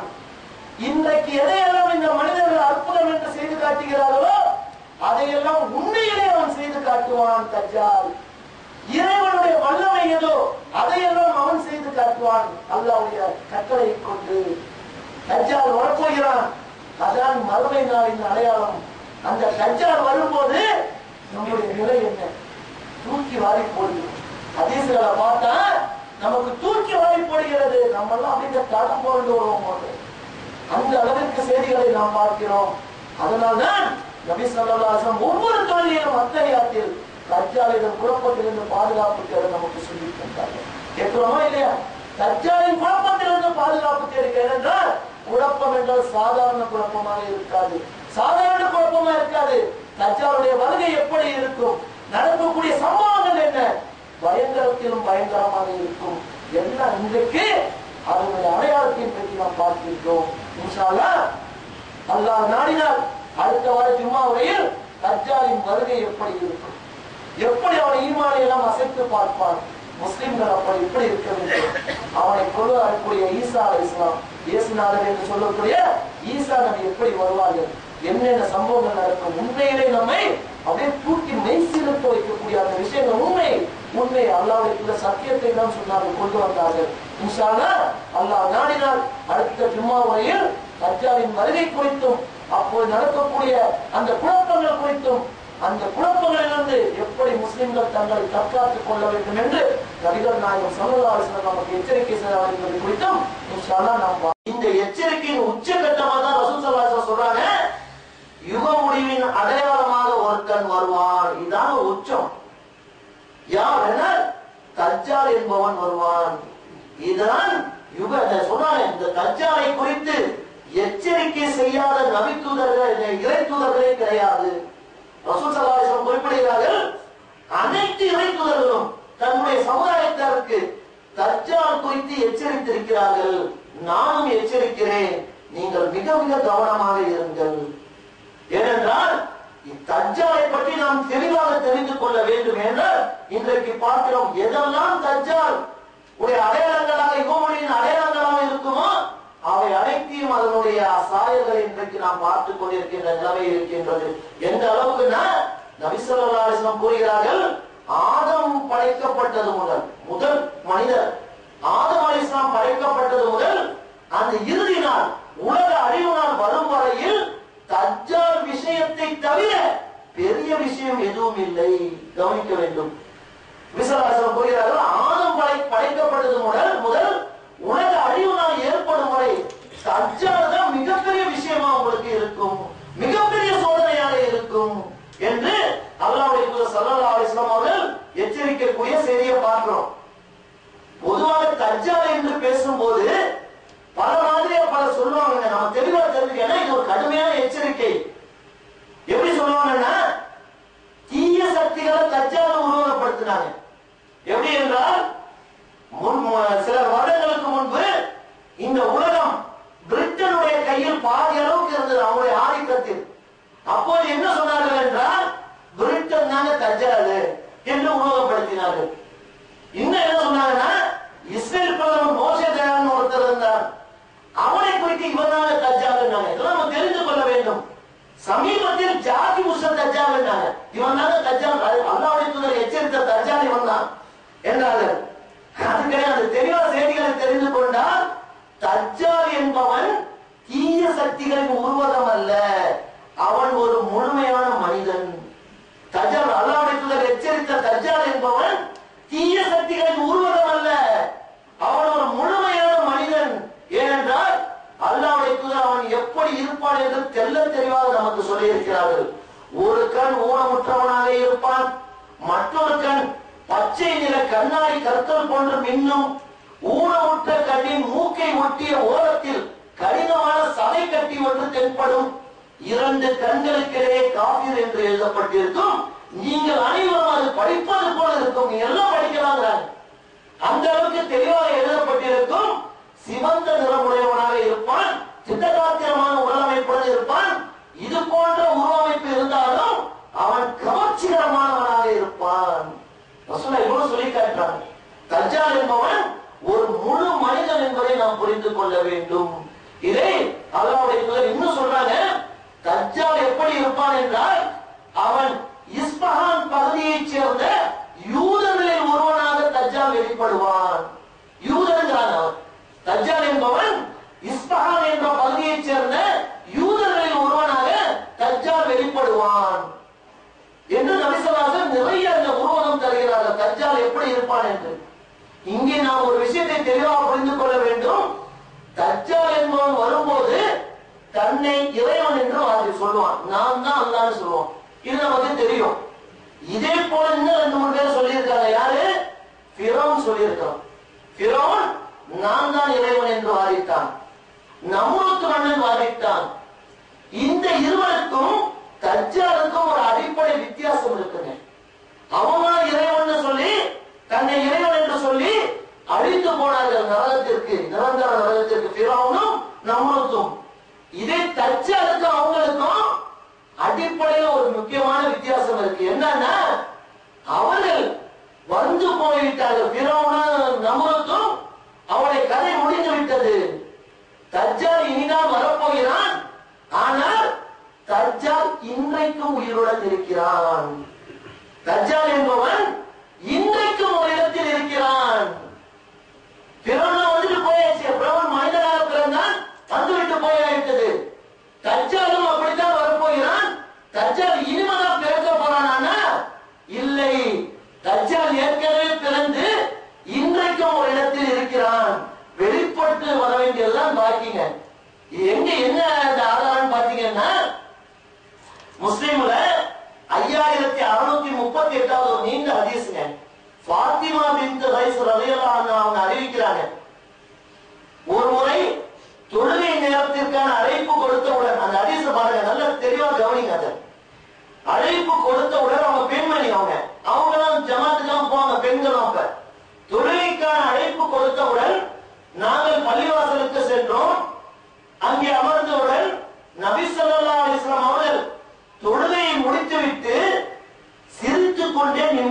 ஏறினார்கள். அவங்க அறிவிக்கிறாங்க, நபி ஸல்லல்லாஹு அலைஹி வஸல்லம் அவர்கள் தொழுகையை முடித்துவிட்டு சிரித்துக் கொண்டே மிம்பரில் ஏறினார்கள். ஏறிவிட்டு சொன்னார்கள், தொழுத மக்கள் எல்லாம் அங்கங்கே இருங்கள், யாரும் கலைந்து சென்று விட வேண்டாம், தொழுத இடத்திலே இருங்கள். உங்களை நான் ஏன் கூட்டினேன் தெரியுமா?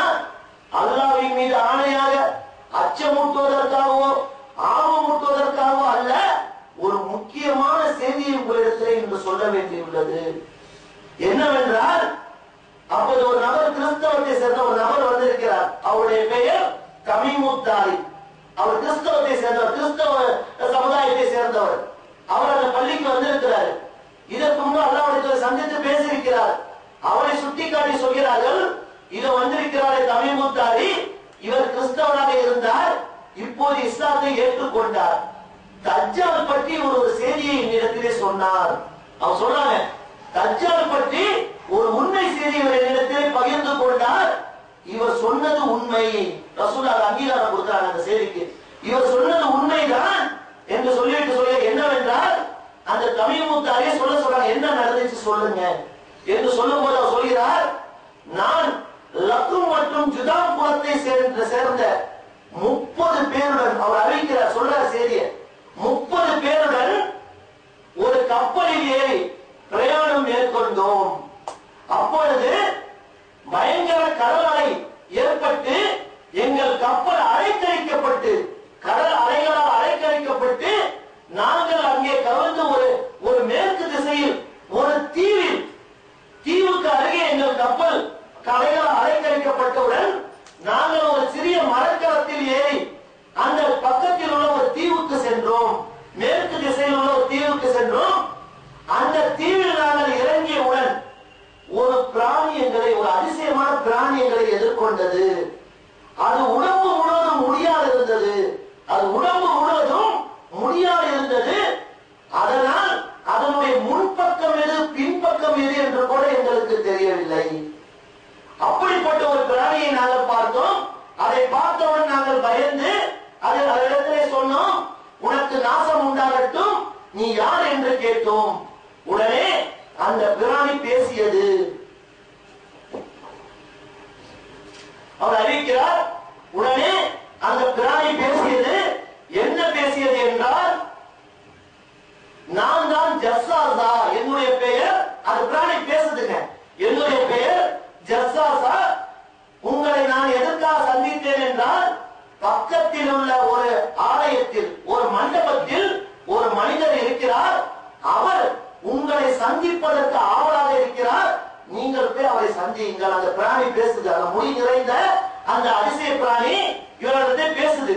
அது பேர் ஜஸ்ஸாசா என்று தன்னை அறிமுகப்படுத்திக் கொள்கிறது. ஒரு மனிதர் இருக்கிறார், இவரை போய் நீங்கள் சந்தியுங்கள் என்று எங்களுக்கு வழிகாட்டியது. நாங்கள் அந்த மண்டபத்திற்கு உள்ளே செல்லும் போது ஒரு மிகப்பெரிய உருவம் கொண்ட ஒரு மனிதனை சந்தித்தோம். அவனுடைய கால்கள் கழுத்தோடு சேர்த்து சங்கிலியால் கட்டப்பட்டிருந்தது. அதை பார்த்தவுடன் நாங்கள் நினைத்தோம், இது சைத்தானே என்று நினைத்து அல்லாஹ்விடத்திலே பாதுகாப்பு தேடினோம். அப்போது அந்த பெரிய உருவம் எங்களை பார்த்து பேசியது. அது மனிதர் தான், பெரிய உருவமுடைய மனிதன். என்ன கேட்டார் என்றால், உங்களை நான் எதிர்பார்த்திருக்கிறேன், என்னை அறியக்கூடிய நிலை உங்களுக்கு வந்துவிட்டது. சில கேள்விகளை அந்த மனிதர் எங்கள் முன்வைத்தார். என்னவென்றால், அந்த சங்கிலியால் கட்டப்பட்ட மனிதன் கேட்கிறாரு, பைசான் பேரிச்சை தோட்டம் பற்றி எனக்கு சொல்லுங்கள், அவை கனிகள் தருகின்றனவா? கேட்குதா? கேட்கிறாரு. அப்ப இவங்க சொல்றாங்க, ஆம், கனிகள் தந்து கொண்டிருக்கிறது. அப்ப அவர் சொல்கிறார், அந்த தோட்டம் கனியே தராத ஒரு காலம் நெருங்கிக் கொண்டிருக்கிறது. அடுத்து கேட்கிறாரு, ஜோர்டான் நாட்டில் உள்ள தபரியா என்ற நீர்நிலை, அங்கே தண்ணீர் அதிகமாக இருக்கிறதா, வற்றி விட்டதா?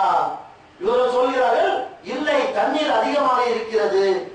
உடனே அந்த மனிதர் சொல்கிறார், அது வற்றக்கூடிய காலம் நெருங்கிக் கொண்டிருக்கிறது. அடுத்து கேட்கிறாரு, ஷாம் சிரியா நாட்டில் உள்ள சுகர் நீரூற்று, அங்கே மக்கள் விவசாயம் செய்கிறார்களா? ஆம், செய்கிறார்கள். அங்கே விவசாயம் செய்ய முடியாத ஒரு காலம் நெருங்கிக் கொண்டிருக்கிறது. அடுத்து கடைசியா கேட்கிறாரு, எழுத்தறிவற்ற உம்மி சமுதாயத்தில், எழுத்தறிவற்ற சமுதாயத்தில் ஒரு இறை தூதர் வந்து விட்டாரா? அந்த சங்கிலியால் கட்டப்பட்ட மனிதன் கேட்கிறான். அந்த இறை தூதர் வந்து விட்டாரா?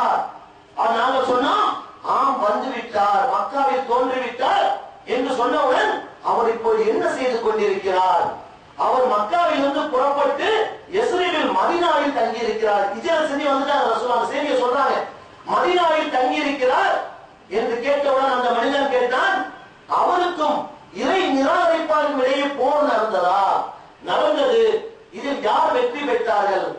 அந்த இறை தூதர் தான் வெற்றி பெற்றார் என்று சொன்னவுடன் அந்த மனிதன் கூறினார், அவருக்கு, அந்த தூதருக்கு நீங்கள் கட்டுப்பட்டு நடங்கள், அதுவே உங்களுக்கு நல்லது. அந்த மனிதர் சங்கிலியால் கட்டப்பட்ட மனிதர் எங்களிடத்தில் சொன்னார், அந்த தூதருக்கு கட்டுப்பட்டு நடங்கள், அறிந்து கொள், அதுவே உங்களுக்கு நல்லது. இப்போது நான் யார் என்று உங்களிடத்தில் சொல்கின்றேன், நான் தான் தஜ்ஜால். இந்த மனிதன் அறிவிக்கிறார், நான் தான் தஜ்ஜால், நான் புறப்படுவதற்கான நேரம் நெருங்கிக் கொண்டிருக்கலாம், அல்லாஹ் எனக்கு உத்தரவு தந்தவுடன் நான் வெளிப்பட்டு பூமி முழுவதும் பிரயாணம் செய்வேன், ஒரு ஊரையும் விட்டு வைக்க மாட்டேன், மக்காவையும் மதீனாவையும் தவிர அங்கே நான் நுழைய முடியாது அது என்று சொல்லி அந்த மனிதர் பேச்சை முடித்தார். இதை கேட்டுட்டு அந்த மனிதர் வந்து அல்லாஹ்வுடைய தூதரை சந்தித்து இஸ்லாத்தை தழுவுறாங்க. இத சொன்னவன ரசூலுல்லாஹ் சொல்றாங்க, இப்போது சொல்லுங்க, அப்ப இதற்கு முன்னே ரசூலுல்லாஹ் தஜ்ஜாலை பத்தி எச்சரித்துக் கொண்டிருக்கிறார்கள். இப்ப மக்களை பார்த்து அல்லாஹ்வுடைய சொல்கிறார்கள், நான் சொன்ன செய்திக்கும் இந்த முத்தாரி சொன்ன செய்தியும் ஒன்றாக இருக்கிறதா இல்லையா? நான் உங்களுக்கு சரியாகத்தான் எச்சரிக்கை செய்திருக்கிறேன். ஆம், இப்பொழுதும் தஜ்ஜால் எந்த தீவில் இருக்கிறான் என்றால், சிரியா நாட்டு கடலுக்கும் கிழக்குக்கும் மத்தியில் ஒரு தீவு இருக்கிறது, அங்கே தஜ்ஜால் இன்றைக்கும் சிறை வைக்கப்படுகிறார் ரசூலுல்லாஹ் சொல்றாங்க. இந்த ஹதீஸ நாம முஸ்லிம்ல பார்க்கலாம், புகாரில 5638 சரியான ஹதீஸ் கேது. அப்ப இதுல என்ன தெரியுது?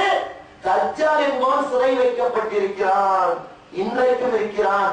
அவன் புறப்பட்டு வர வேண்டிய காலம் தான் பாக்கி இருக்கிறதே தவிர அவன் வருவான். அப்போது ரசூலுல்லாஹ் சொல்கிறார்கள், முஸ்லிம்களே, தஜ்ஜால் சிரியாவுக்கும் ஈராக்குக்கும் இடையே வெளிப்பட்டு வலப்புறமும் இடப்புறம் விரைந்து வருவான். அல்லாஹ்வின் அடியார்களே, உறுதியாக இருங்கள், தஜ்ஜால் வருவான், உறுதியாக இருங்கள் என்று எச்சரிக்கை செய்கிறார்கள். இதுல என்ன நாம விளங்கிக்கிறோம் இதுல அப்படின்னா, தஜ்ஜால் என்பவன் புறப்பட்டு வரும்போது என்ன நிலை அவனிடத்தில் இருக்கும் என்றால், இறை அம்சங்கள், இறைவனுடைய அம்சங்கள் எல்லாம் அவன் இருக்கும். அவன் தெரிஞ்சுதான் வரான், பிறவன் மாதிரி நம்ரத்து மாதிரி வரல. அவன் என்ன சொல்றான் பாருங்க, இந்த செய்தியை கவனிங்க, இறை தூதருக்கு கட்டுப்படுங்கள், அதுதான் உங்களுக்கு நல்லது. என்ன சொல்றான் அவன் தஜ்ஜால்? இறை தூதர் வந்து விட்டாரா? வந்து விட்டார். இப்போது எங்கே இருக்கிறார்? மதீனாவுக்கு வந்து விட்டார்.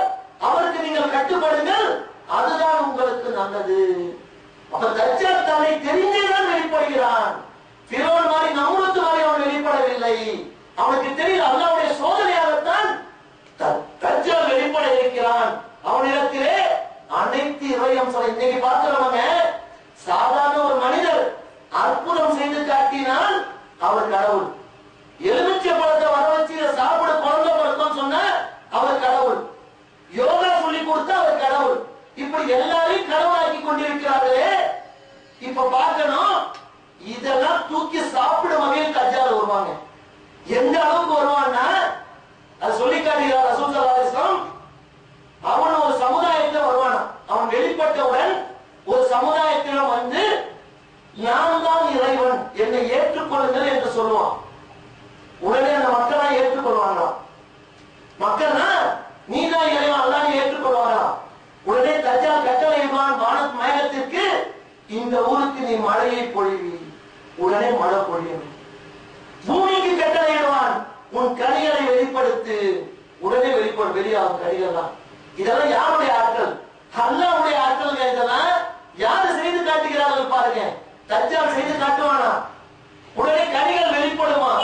அதை கடந்து இன்னொரு சமுதாயத்தில் வருவான். அவன் சொல்றாங்க, உலகம் முழுவதும் நான் பிரயாணம் செய்வேன். இன்னொரு சமுதாயத்தில் வருவானா, அவங்கள்ட்ட சொல்லுவானா, என்னை அல்லாஹ்வாக ஏற்றுக்கொள்கிறீர்களா? நான் தான் இறைவன். அந்த சமுதாயம் சொல்லுமா, ஏற்றுக்கொள்ள மாட்டோம். உன்னை பற்றி எங்கள் இறை தூதர் எச்சரித்திருக்கிறார்கள், நீ தஜ்ஜால், நீ இறைவன் கிடையாது. அப்படி இருக்கணும். நாம இன்னைக்கு தஜ்ஜால் வந்துட்டா எந்த மக்களா இருக்கணும்? இப்படிப்பட்ட மக்களா இருக்கணும். அதுதான் கூறுகின்றோம்.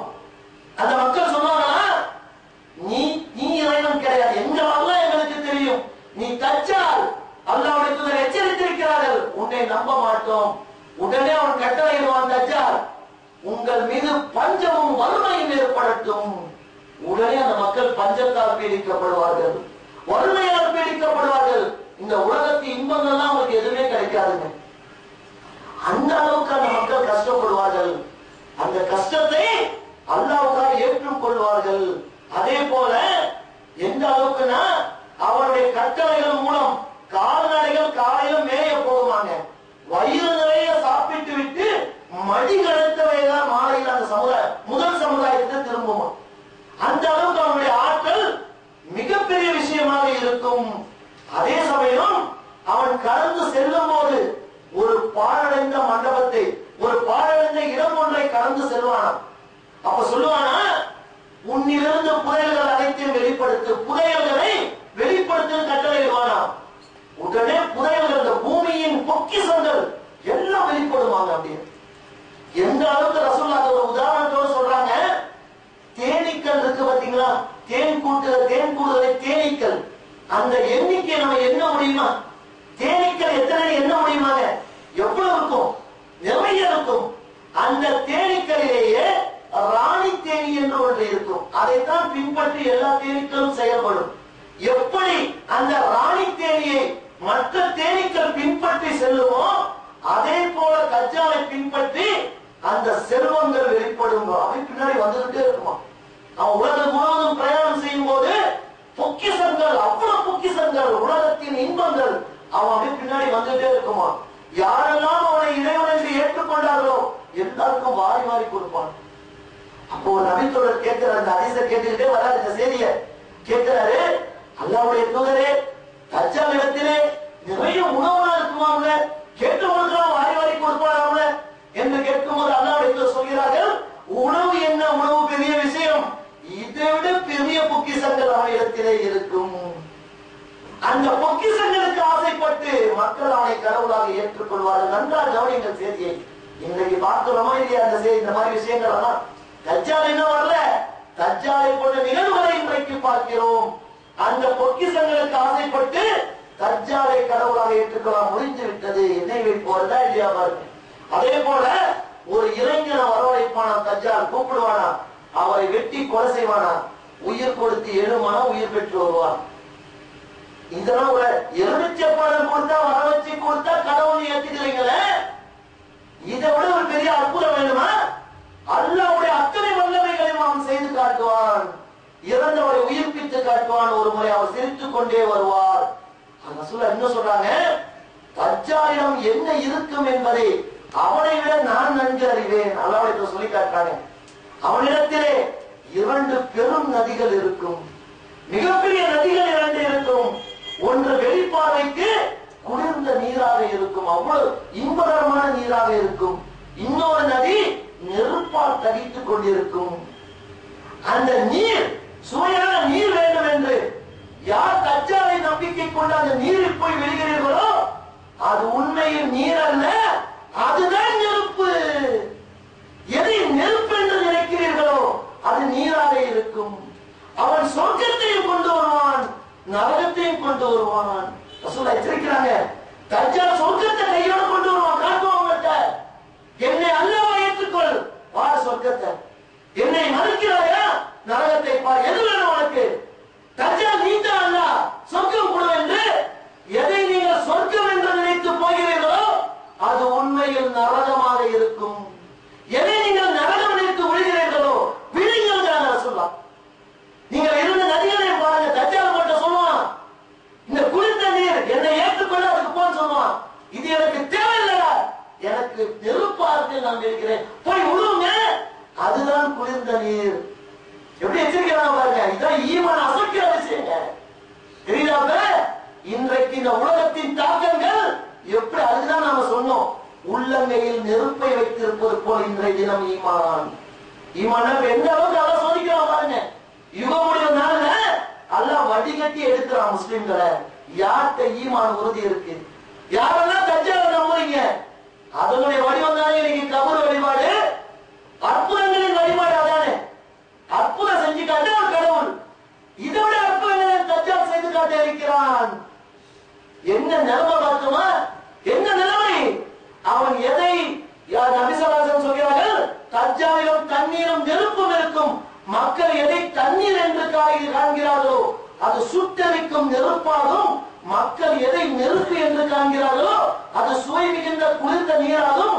உங்களில் யாரேனும் இந்த நிலையை அடைந்தால் நெருப்பு என்பது என்று காண்பதில் போய் விடுங்கள், அதுதான் குளிர்ந்த நீர். அவன் எதை நரகம் என்று சொல்கிறானோ அதில் போங்கள், அதுதான் உண்மையில் சொர்க்கம்.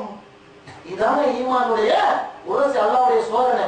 எந்த அளவுக்குன்னா ரசூலுல்லாஹ் என்ன சொல்றாங்க, அதே விஷயம் நான் முஸ்லிம்ல 5628 சொர்க்கம் நரகத்தை கொண்டு வருவான்.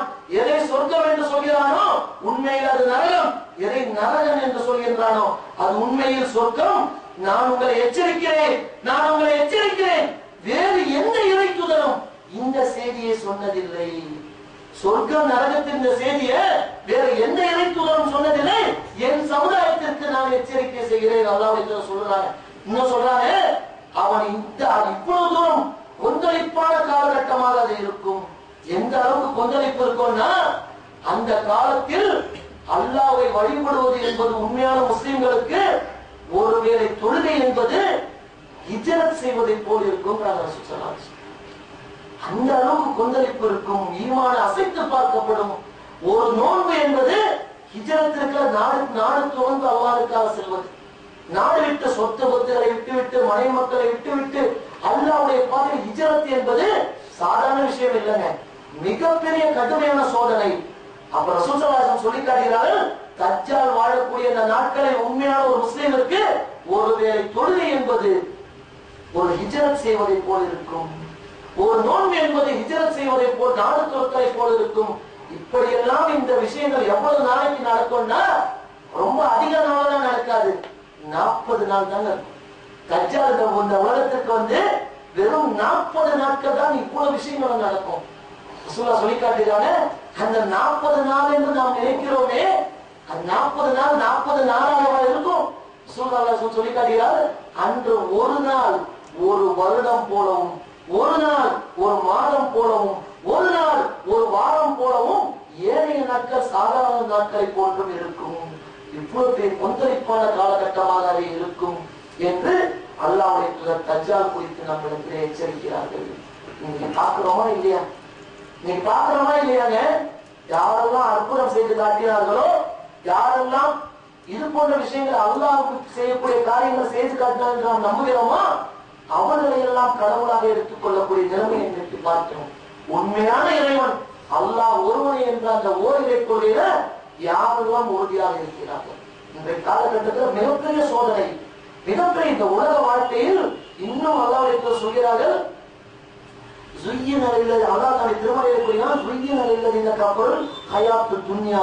இந்த உலக வாழ்க்கை இறை நிராகரிப்பாளர்களுக்கு அழகாகப்பட்டுள்ளது. இது இன்னொரு கோணத்துல சொன்னா, யாரெல்லாம் இந்த உலக வாழ்க்கையை இன்பமாக கண்டார்களோ அவர்கள் இறை நிராகரிப்பாளர்களாக மாறிவிடக்கூடிய நிலை இருக்கிறதை நாம் பார்க்கிறோமா இல்லையா? ஆக இந்த விஷயத்தில் மிக மிக எச்சரிக்கையாக நாம் இருக்க வேண்டும். இது நாம் நினைக்கிறோம், தஜ்ஜாலின் ரொம்ப காலம் இருக்குமே, நம்மளாக்கல்ல இறந்து போயிடுவோம் என்று நாம் நினைத்தோம். ஆனால் நாம் மிகப்பெரிய தவறில் இருக்கிறோம். இன்னும் சொல்ல அது அடுத்ததாக ஒரு பெரிய சோதனையை சொல்லி காட்டுறாங்க. இந்த 40 நாட்களில், இந்த 40 நாட்கள் தஜ்ஜால் வெளிப்பட்டு ஏற்படக்கூடிய இந்த மிகப்பெரிய சோதனையின் போது இறுதியாக ஈசா அலைஹிஸ்ஸலாம் அவர்கள் வருவார்கள். அதையும் நாம தெரிந்து கொள்ளணும். அடுத்த சோதனை, ஈசா அலைஹிஸ்ஸலாம் அவர்கள், இயேசுநாதர் என்று சொல்லக்கூடிய ஈசா அலைஹிஸ்ஸலாம் அவர்கள், அல்லாஹ்வால் மேலே தூக்கிக் கொள்ளப்பட்ட ஈசா அலைஹிஸ்ஸலாம் அவர்கள் இந்த உலகத்திற்கு மறுபடி வருவார்கள். அவர்கள் தான் தஜ்ஜாலை கொள்வார்கள். எந்த இடத்தில் என்றால் லுத்து என்றும் லுத்து என்று சொல்லக்கூடிய ஒரு நகர தலைவாயிலில் அவன் தஜ்ஜாலை ஈசா அவர்கள் கொள்ளுவார்கள்.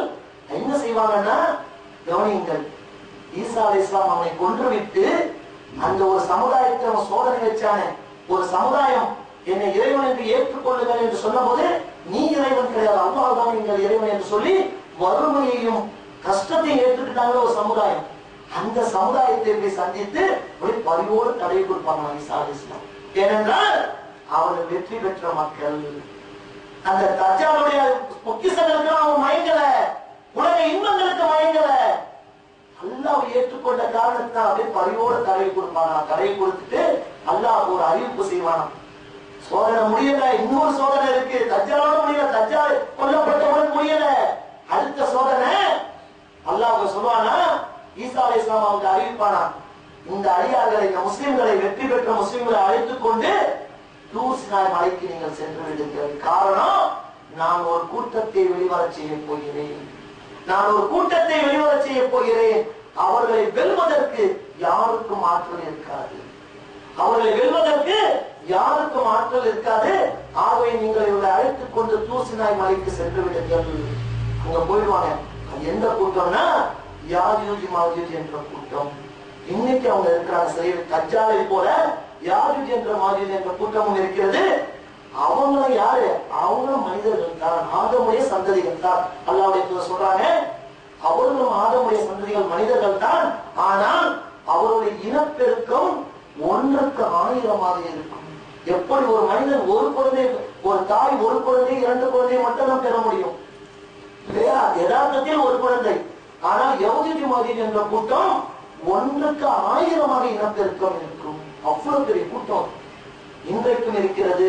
அவர்களும் மனிதர்கள் தான். அது அல்லாஹ் இன்னும் சொல்லி காட்டா, இன்ன ஆதி உம்மத்துக்கும் உம்மத்துல் வாஹிதா, உங்கள் இந்த சமுதாயம் ஒரே சமுதாயமே, வ அனா ரப்புக்கும், நானே உங்கள் இறைவன், ஃபஅபுதுன், என்னை நீங்கள் வணங்குங்கள், வ தகத்தவு அம்ரஹும் பைனஹும், தங்களது மார்க்க காரியத்தில் அவர்கள் மத்தியில் பிளவுபட்டு விட்டனர், ஹத்தா, கடைசியாக, இதா புத்திஹத் யஹ்ஜூஜ் வ மஹ்ஜூஜ், யஹ்ஜூஜ் மஹ்ஜூஜ் கூட்டத்திற்கு வழி திறக்கப்பட்டால், வஹும் மின் குல்லி ஹதபியன் சிலூன், அவர்கள் ஒவ்வொரு மேட்டிலிருந்து விரைந்து வருவார்கள். அவங்க வருவாங்க. அந்த உடனே தூர் சினாய் மலையில் இருக்கக்கூடிய ஈசா அலைஹிஸ்ஸலாம் அவர்களையும் அந்த முஸ்லிம்களையும் மிகப்பெரிய முற்றுகையிடுவார்கள். முற்றுகையிடுவார்கள். அந்த யஹூதி அந்த கூட்டம் எவ்வளவு பெரிய கூட்டம்னு பார்த்தோம். முற்றுகையிடுவார்கள் போர் செய்வதற்காக. அவருடைய பலம் எந்த அளவுக்கு இருக்கும்னா, ஜோர்டானில் உள்ள தபரியா என்ற ஏரியை அவர்கள் கடந்து செல்லும் போது அந்த ஏரியின் மொத்த நீரையும் அவர்கள் குடித்து விடுவார்கள். ஒரு ஏரி எவ்வளவு பெருசு இருக்கும். இதைத்தான் அந்த தஜ்ஜால் கேட்டான். தஜ்ஜாலை அந்த தீவில் சந்திக்கும் போது தமிழ்முத்தாரி சொன்னாரு, அவங்க கேட்டாங்க, தபரியா என்ற ஏரியின் நீர் வற்றி விட்டதா? இல்லை, வற்றவில்லை. இதுதான் நடக்க போகுது. அப்ப அவர்கள் அந்த ஏரியின் தண்ணி, அப்ப எவ்வளவு பெரிய கூட்டம், எவ்வளவு பலமா இருப்பாங்க பாருங்க. தண்ணீர் முழுவதையும் குடித்து விடுவார்கள். அந்த முற்றுகையின் போது அவர்கள் முற்றுகையிட்டு விடுவார்கள். மிகப்பெரிய சோதனை அந்த மலையில் உள்ள ஈசா அலைஹிஸ்ஸலாம் அவர்களுக்கு, முஸ்லிம்களுக்கு எந்த அளவுக்குன்னா, கடும் பட்டினி, வறட்சி. ஈசா அலைஹிஸ்ஸலாம் கூறுகிறார்கள், அந்த நேரத்தில் ஒரு காளை மாட்டின் தலை கிடைப்பது, சாப்பிடுவதற்கு அந்த மக்களுக்கு ஒரு காளை மாட்டின் தலை கிடைப்பது 100 பொற்காசுகள் கிடைப்பதை விட சிறந்ததாக இருக்கும். அப்புறம் கீழே யஹூதி மாஜூஜ் கூட்டம் முற்றுகையிட்டிருக்கும். மேலே அந்த முஸ்லிம்கள் இருப்பார்கள், ஈசா அலைஹிஸ்ஸலாம் இருப்பார்கள். சாப்பாட்டிற்கு அதான் சொல்கிறார்கள், அந்த காளை மாட்டின் தலை கிடப்பது 100 பொற்காசுகள் கிடைப்பது சிறந்ததா இருக்கும். ஈசா அலைஹிஸ்ஸலாம் அல்லாஹ்விடத்திலே முறையிடுவார்கள். பிரார்த்தனைக்குள்ள, யா அல்லாஹ், இந்த சோதனைகள் எங்களை காப்பாற்று. அவர்கள் பிரார்த்தனை செய்தவுடன் அல்லாஹ் அந்த யஹூதி மாஜூஜ் கூட்டத்தின் பிளவுகளில் புழுக்களை அனுப்புவான். ஒரு மாதிரியான புழுக்களை அனுப்பியுடன் அதன் மூலம் அவர்கள் அந்த கூட்டமே செத்து மடியும். எந்த அளவுக்குன்னா, சற்று கற்பனை பண்ணி பாருங்க. ரசூல் ஸல்லல்லாஹு அலைஹி வஸல்லம் சொல்றாங்க பாருங்க, எந்த அளவுக்கு அவங்க கூட்டம் இருக்கும்னா, அவங்க எல்லாம் செத்து விழுந்த உடனே பூமி முழுவதும் அவருடைய சடலங்கள் ஒரு சாண் அளவுக்கு கூட இடமில்லாத அளவுக்கு விழுந்து கிடக்கும். உலகம் முழுவதும் எவ்வளவு பெரிய கூட்டமா அவங்க இருப்பாங்க. அந்த யஹூதி மாஜூஜ் கூட்டம் ஒரு சாண் அளவுக்கு கூட இடம் இருக்காது. அந்த புழுக்களினால் அவர் செத்து மடிந்து சடலமாக கிடைப்பார்கள். மறுபடியும் ஈசா அலைஹிஸ்ஸலாம் அல்லாஹ்விடத்திலே வேண்டுவார்கள், யா அல்லாஹ், இந்த நிலை எவ்வளவு உலகம் ஃபுல்லா மனித சடலங்கள் அழுகி போய் கடந்தா எப்படி இருக்கா? ரசூலுல்லாஹ் சொல்றாங்க, மிகப்பெரிய துர்நாற்றம் நிரம்பி இருக்கும். யஹூதி மாஜூஜ் சடலத்தின் கொழுப்பு துர்நாற்றம் நிரம்பி இருக்கும். அப்போது ஈசா அலைஹிஸ்ஸலாம் அவர்கள் அல்லாஹ்விடத்திலே பிரார்த்தனை பண்ணுவார்கள். அல்லாஹ் என்ன செய்வானா, ஒட்டகத்தின் கழுத்து போன்ற உள்ள ஒரு பெரிய பறவைகள், ஒட்டகத்தின் கழுத்து போல உள்ள ஒரு பெரிய பெரிய பறவைகளை அல்லாஹ் மிகப்பெரிய அளவில் அனுப்புவான். அவை அனைத்தும் வந்து இந்த யஹூதி மாஜூஜ் கூட்டத்தின் சடலங்களை தூக்கி சென்று அல்லாஹ் நாளை இடத்தில் வீசி எறிந்து விட்டு வந்திருக்கும். இதெல்லாம் நடக்குங்க. அடுத்தது அல்லாஹ் ஒரு மழையை பொழிவிப்பான். ஒரு மழை, அந்த மழை பொழிந்தவுடன் பூமியை கழுவி, உலகம் முழுவதையும் கழுவி கண்ணாடியை கொண்டு சுத்தமாக ஆக்கிவிடும். உடனே அல்லாஹ் கட்டளையிடுவான், பூமியே உன் கழிவர்க்கங்களை உடைக்க செய். இப்ப யாரு இந்தியா உலகத்துல இறை நிராகரிப்பாளர்கள் இருப்பாங்க, முஸ்லிம்கள் இருப்பாங்க. பூமியை அல்லாஹ் கட்டளையிடுவானா, பூமியே உன் கழிவர்க்கங்களை கனிவர்களை முளைக்க செய்வாயாக. உடனே அங்கே நிறைய கனிவர்க்கங்கள் முளைக்குமா. எந்த அளவுக்குன்னா ஒரு மாதுளம்பழம், அப்போது விளையக்கூடிய ஒரு மாதுளம்பழம் இருக்கு பாத்தீங்களா, அந்த ஒரு மாதுளம்பழம் ஒரு பெரிய ஊரே சாப்பிடும். மாறலாம் ஒரு மாதுளம்பழத்தை ஒரு பெரிய ஊரே சாப்பிடும். அதன் தோல், அந்த மாதுளம்பழத்தை தோல் இருக்க ஒரு ஊருக்கே நிழல் கொடுக்கும். ஒரு ஒட்டகத்தின் பால் ஒரு கூட்டத்திற்கு போதுமானதாக இருக்கும். ஒரு பசு ஒரு குலத்தாருக்கு போதுமானதாக இருக்கும். ஒரு ஆடு மொத்த உறவினர்களுக்கே போதுமானதாக இருக்கும். இந்த நிலை 7 ஆண்டுகள் தொடரும். 7 ஆண்டுகள் இந்த நிலை தொடரும். இதன் இறுதியாக ஷாம் சிரியா தேசத்தில் இருந்து அல்லாஹ் ஒரு தூய காற்றை அனுப்புவான். ஒரு அழகான ஒரு காற்று வருமா. அந்த காற்று ஒவ்வொரு மனிதரின் அக்குளுக்குள்ளும் நுழைந்து பிடித்துக் கொள்ளும். அது இறை நம்பிக்கை கொண்ட ஒவ்வொரு முஸ்லிம் உயிரையும் கைப்பற்றிக் கொள்ளும். இதுதான் யுக முடிவு நாள். ஒவ்வொரு முஸ்லிமின் உயிரையும் கைப்பற்றிக் கொள்ளும். எல்லா முஸ்லிம்களும் அழகான முறையில் மரணித்து விடுவார்கள். எஞ்சி இருப்பவர்கள் யார்? எஞ்சி இருப்பவர்கள் யார்? இங்க நாம கவனிக்கணும். இப்படிப்பட்ட முஸ்லிமா நாம இருக்கக்கூடாது. தஜ்ஜாலுடைய சோதனை, யஹூதிகளுடைய சோதனை, இதுல நாம் எப்படிப்பட்ட முஸ்லிமா இருக்கணும்? அந்த காற்று வரும்போது நம்மை கைப்பற்றக்கூடிய முஸ்லிம்களாக நாம் இருக்கணும். எஞ்சி இருப்பவர்கள் யாரு தெரியுமா? எப்படிப்பட்ட மக்கள் எதிர்ப்பாக தெரியுமா? அல்லாஹ் அறிவிக்கிறார்கள், கடைசியில் ஒரு முஸ்லிம் கூட இருக்க மாட்டார். அல்லாஹ்வை வணங்கக்கூடிய ஒருத்தர் கூட இருக்க மாட்டார். தீயவர்களும் இறை நிராகரிப்பாளர்கள் மட்டுமே எஞ்சியிருப்பார்கள்.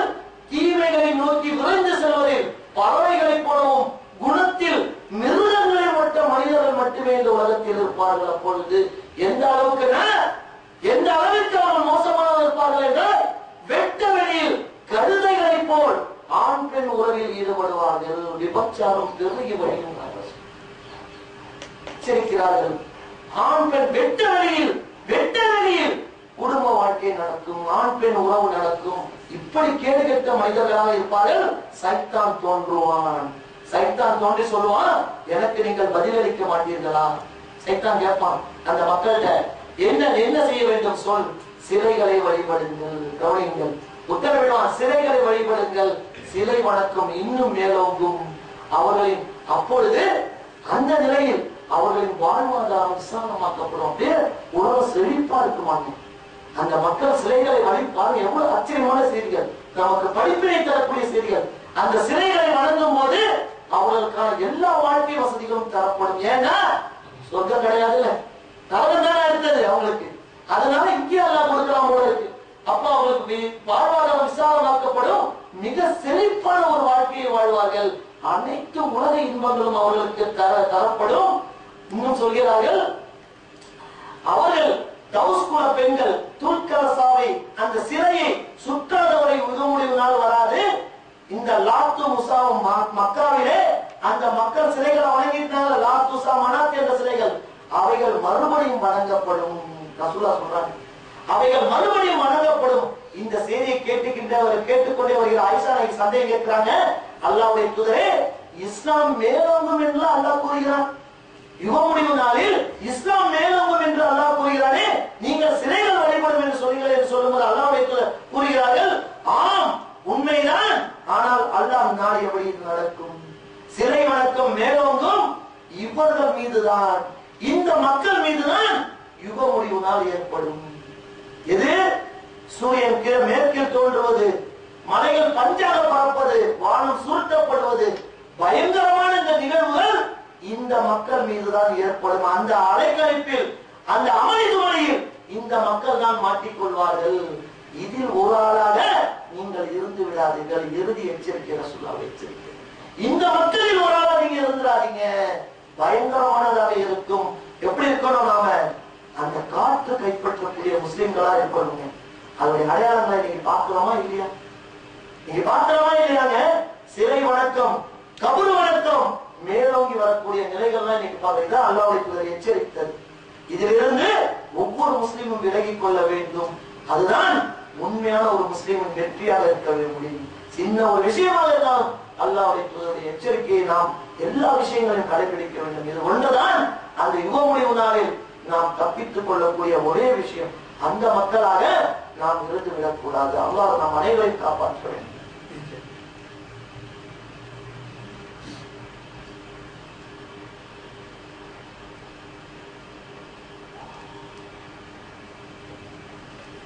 அல்ஹம்துலில்லாஹ் ஸல்லல்லாஹு அலைஹி வஸல்லம் அலா ரசூலில்லாஹ் முஹம்மது வ அலா ஆலிஹி வஸஹ்பிஹி அஜ்மஈன். அன்புள்ள சகோதரர்களே, இப்போது சொல்லப்பட்ட இந்த செய்திகள் அனைத்தையும் நாம் கேட்கும் போது நமக்கு என்ன தோணும்? இதெல்லாம் ரொம்ப பாரதூரமான நிகழ்ச்சியா தெரியுது. இதெல்லாம் நம்ம காலத்திலேயே வந்துட போகுது, நம்ம காலத்திலேயே அதெல்லாம் வந்துட போகுது, நாமெல்லாம் தப்பித்து விடுவோம், நம்மளாம் மூத்தா போயிடுவோம், இறந்து போயிடுவோம், பின்னாடி ஒரு மக்களுக்காக மாற்ற போறோம்னு நம்ம நினைக்கிறோம். அதல்ல, தவறிழைத்து விட்டோம். சொல்றாங்க. இந்த செய்தியெல்லாம் சொல்லி காட்டிக்கொண்டு வரும்போது சஹாபாக்கள் கேட்கிறார்கள், அல்லாஹ்வுடைய தூதரே, இந்த நாள் எப்போது ஏற்படும்? இந்த யுகம் நீங்க சொல்லக்கூடிய இந்த செய்தியெல்லாம் எப்போது வரும்? நபி ஸல்லல்லாஹு அலைஹி வஸல்லம் மௌனமாக இருக்கிறாங்க. மறுபடியும் கேட்கிறாங்க, எப்போ வரும்னு சொல்றாங்க. இந்த மாதிரி விஷயங்கள்லாம் மௌனமாக இருக்கிறார்கள். உடனே அந்த கூட்டத்தில் இருந்த ஒரு சிறுவன், அன்சாரி சமூகத்தை சேர்ந்த முகமது, அந்த சிறுவன் பேரும் முகமது, ஹதீஸ்களில் வரை அந்த பையனை எந்திருக்க சொல்லி அந்த பையனை சுட்டி காட்டி சொல்றாங்க, இதோ இந்த சிறுவன் முதுமை அடைவதற்குள் உங்கள் மீது ஏற்படலாம் சொல்றாங்க. என்ன தெரியுது? இந்த சிறுவன் முதுமை, அவன் வயதாவதற்குள்ள கூட இது வந்து விடலாம், நாளும் மறுமையும் இதோ இப்படி அனுப்பப்பட்டிருக்கிறோம் சொல்றாங்க. இவ்வளவு நெருக்கத்துல இருக்கும், எங்கேயோ இருக்கலாம் நினைக்காதீங்க. நினைத்தால் அல்லாஹ் சட்டு சட்டுன்னு எல்லாம் வந்துடும். நம்ம காலத்துல எல்லாம் வராதுன்னு நினைக்காதீங்க. தஜ்ஜால் வரமாட்டான்னு நினைக்காதீங்க. யஹூதி மோதி வரமாட்டான்னு நினைக்காதீங்க. இந்த வெட்ட வெளியில் உறவு கொள்கின்ற அந்த கேடு கெட்ட மனிதரின் காலம் வராதுன்னு நினைக்காதீங்க. எல்லா அடையாளங்களும் இன்னைக்கு தெரியுதா இல்லையா? இன்னைக்கு விபச்சாரம் எவ்வளவு இன்றைக்கு வெளிப்படையாக தொலைக்காட்சிகளில் கூட மறைமுகமான விபச்சாரம் தான் இருக்கா இல்லையா? அந்த நாட்களை எல்லாம் இன்றைக்கு சந்தித்த நிலையில் தான் நாம் எல்லாம் இருந்து கொண்டு, ரசூலுல்லாஹ் சொல்றாங்க, ஒரு மனிதர் ஒட்டகத்தில் பால் கறந்து அதை குடிக்க தன் வாயருகே கொண்டு சென்றிருக்க மாட்டார். யுக முடிவு நாள் வந்துவிடும். இரு மனிதர்கள் துணியை விரித்து போட்டு வியாபாரம் பேரம் பேசிக் கொண்டிருப்பார்கள். அந்த பேரம் முடிவதற்குள் யுக முடிவு நாள் வந்துவிடலாம். ஒரு மனிதர் தண்ணீர் தொட்டியை சுத்தம் செய்து கொண்டிருப்பார், அதை முடிப்பதற்குள் யுக முடிவு நாள் வந்துவிடலாம். என்றைக்கு இதை எதிர்பார்த்தவர்கள் இன்னும் சொல்கிறார்கள், என் காலத்திலேயே வரலாம். இன்னும் குரலை தாழ்த்தி சொல்றாங்க, இந்த பேரிச்சை மலர் தோப்புகளுக்கு இடையில் தஜ்ஜால் இருக்கின்றானோ அந்த நபித்தோழர் அறிவிக்கிறார் என்று எண்ணும் அளவுக்கு நபி ஸல்லல்லாஹு அலைஹி வஸல்லம் இதை எச்சரித்தார்கள். அப்ப நபி ஸல்லல்லாஹு அலைஹி வஸல்லம் கூறினார்கள், நான் உங்கள் விஷயத்தில் பெரிதும் அஞ்சுவது தஜ்ஜாலை குறித்து அல்ல, அவன் உங்களிடையே இருக்கும் போது, நான் உங்களிடையே இருக்கும் போது அவன் தோன்றினால் உங்களுக்காக நான் வாதாடுவேன். நான் இல்லாத போது உங்களிடத்திலே அவன் வந்தால் எச்சரிக்கையா இருங்கள். சூரத்துல் கௌஃப் என்ற அத்தியாயத்தின் ஆரம்ப 10 வசனங்களை ஓதிக்கொள்ளுங்கள், அவனிடமிருந்து பாதுகாப்பு பெறலாம். அல்லாஹ் சொல்றாங்க, சூரத்துல் கௌஃப் அந்த அத்தியாயத்தின் முதல் 10 வசனங்களை மனப்பாடம் செய்து வைத்துக் கொள்ளுங்கள். அவன் தஜ்ஜாலிடமிருந்து நீங்கள் பாதுகாப்பு மிகப்பெரிய சோதனையாக இருக்கும் சொல்கிறார்கள். அவன் வருவதற்குள் நற்செயல்களே 6 அடையாளங்கள். இந்த அடையாளங்கள் தோன்றுவதற்கு முன் நற்செயல்களிலிருந்து நீங்கள் நற்செயல்களுக்குரியவரில் முந்திக் கொள்ளுங்கள். சூரியன் மேற்கிலிருந்து தோன்றுவது, புகை, தஜ்ஜால், அதிசய பிராணி, இவைகள் அனைத்தும் சட்டென்று வந்துவிடும். அதற்குள் நீங்கள் நற்செயல்களை புரியுங்கள். அந்த காற்று கைப்பற்றக்கூடிய முஸ்லிம்களாக நாம் இருக்கக்கூடிய நிலையில் நம்முடைய எந்த ரூபத்திலும் எந்த நிலையிலும் இணை வைப்பு மட்டும் வந்துடக்கூடாது. அல்லாஹ்வுடைய சோதனை அதுலதான். தஜ்ஜாலை அனுப்பி அல்லாஹ் சோதிப்பது போல் இணை வைப்பு இருக்கக்கூடாது, விதத்துகள் இருக்கக்கூடாது. உண்மையான அல்லாஹ்வை வணங்கக்கூடிய ஒரு நல்ல முஸ்லிம்களாக நாம் இருந்தோம் என்றால் நிச்சயமாக இன்ஷா அல்லாஹ் இந்த யுகமுடிவின் அறிவுகளிலிருந்து அமல்களிலிருந்து அல்லாஹ் நம்மை காப்பாற்றக்கூடும். அப்படிப்பட்ட நன்மக்களாக ஆண்கள் பெண்களாக நாம் அனைவரும் இருக்க வேண்டும் என்று பிரார்த்திப்பவனாக உரை நிறைவேற்றுகிறேன்.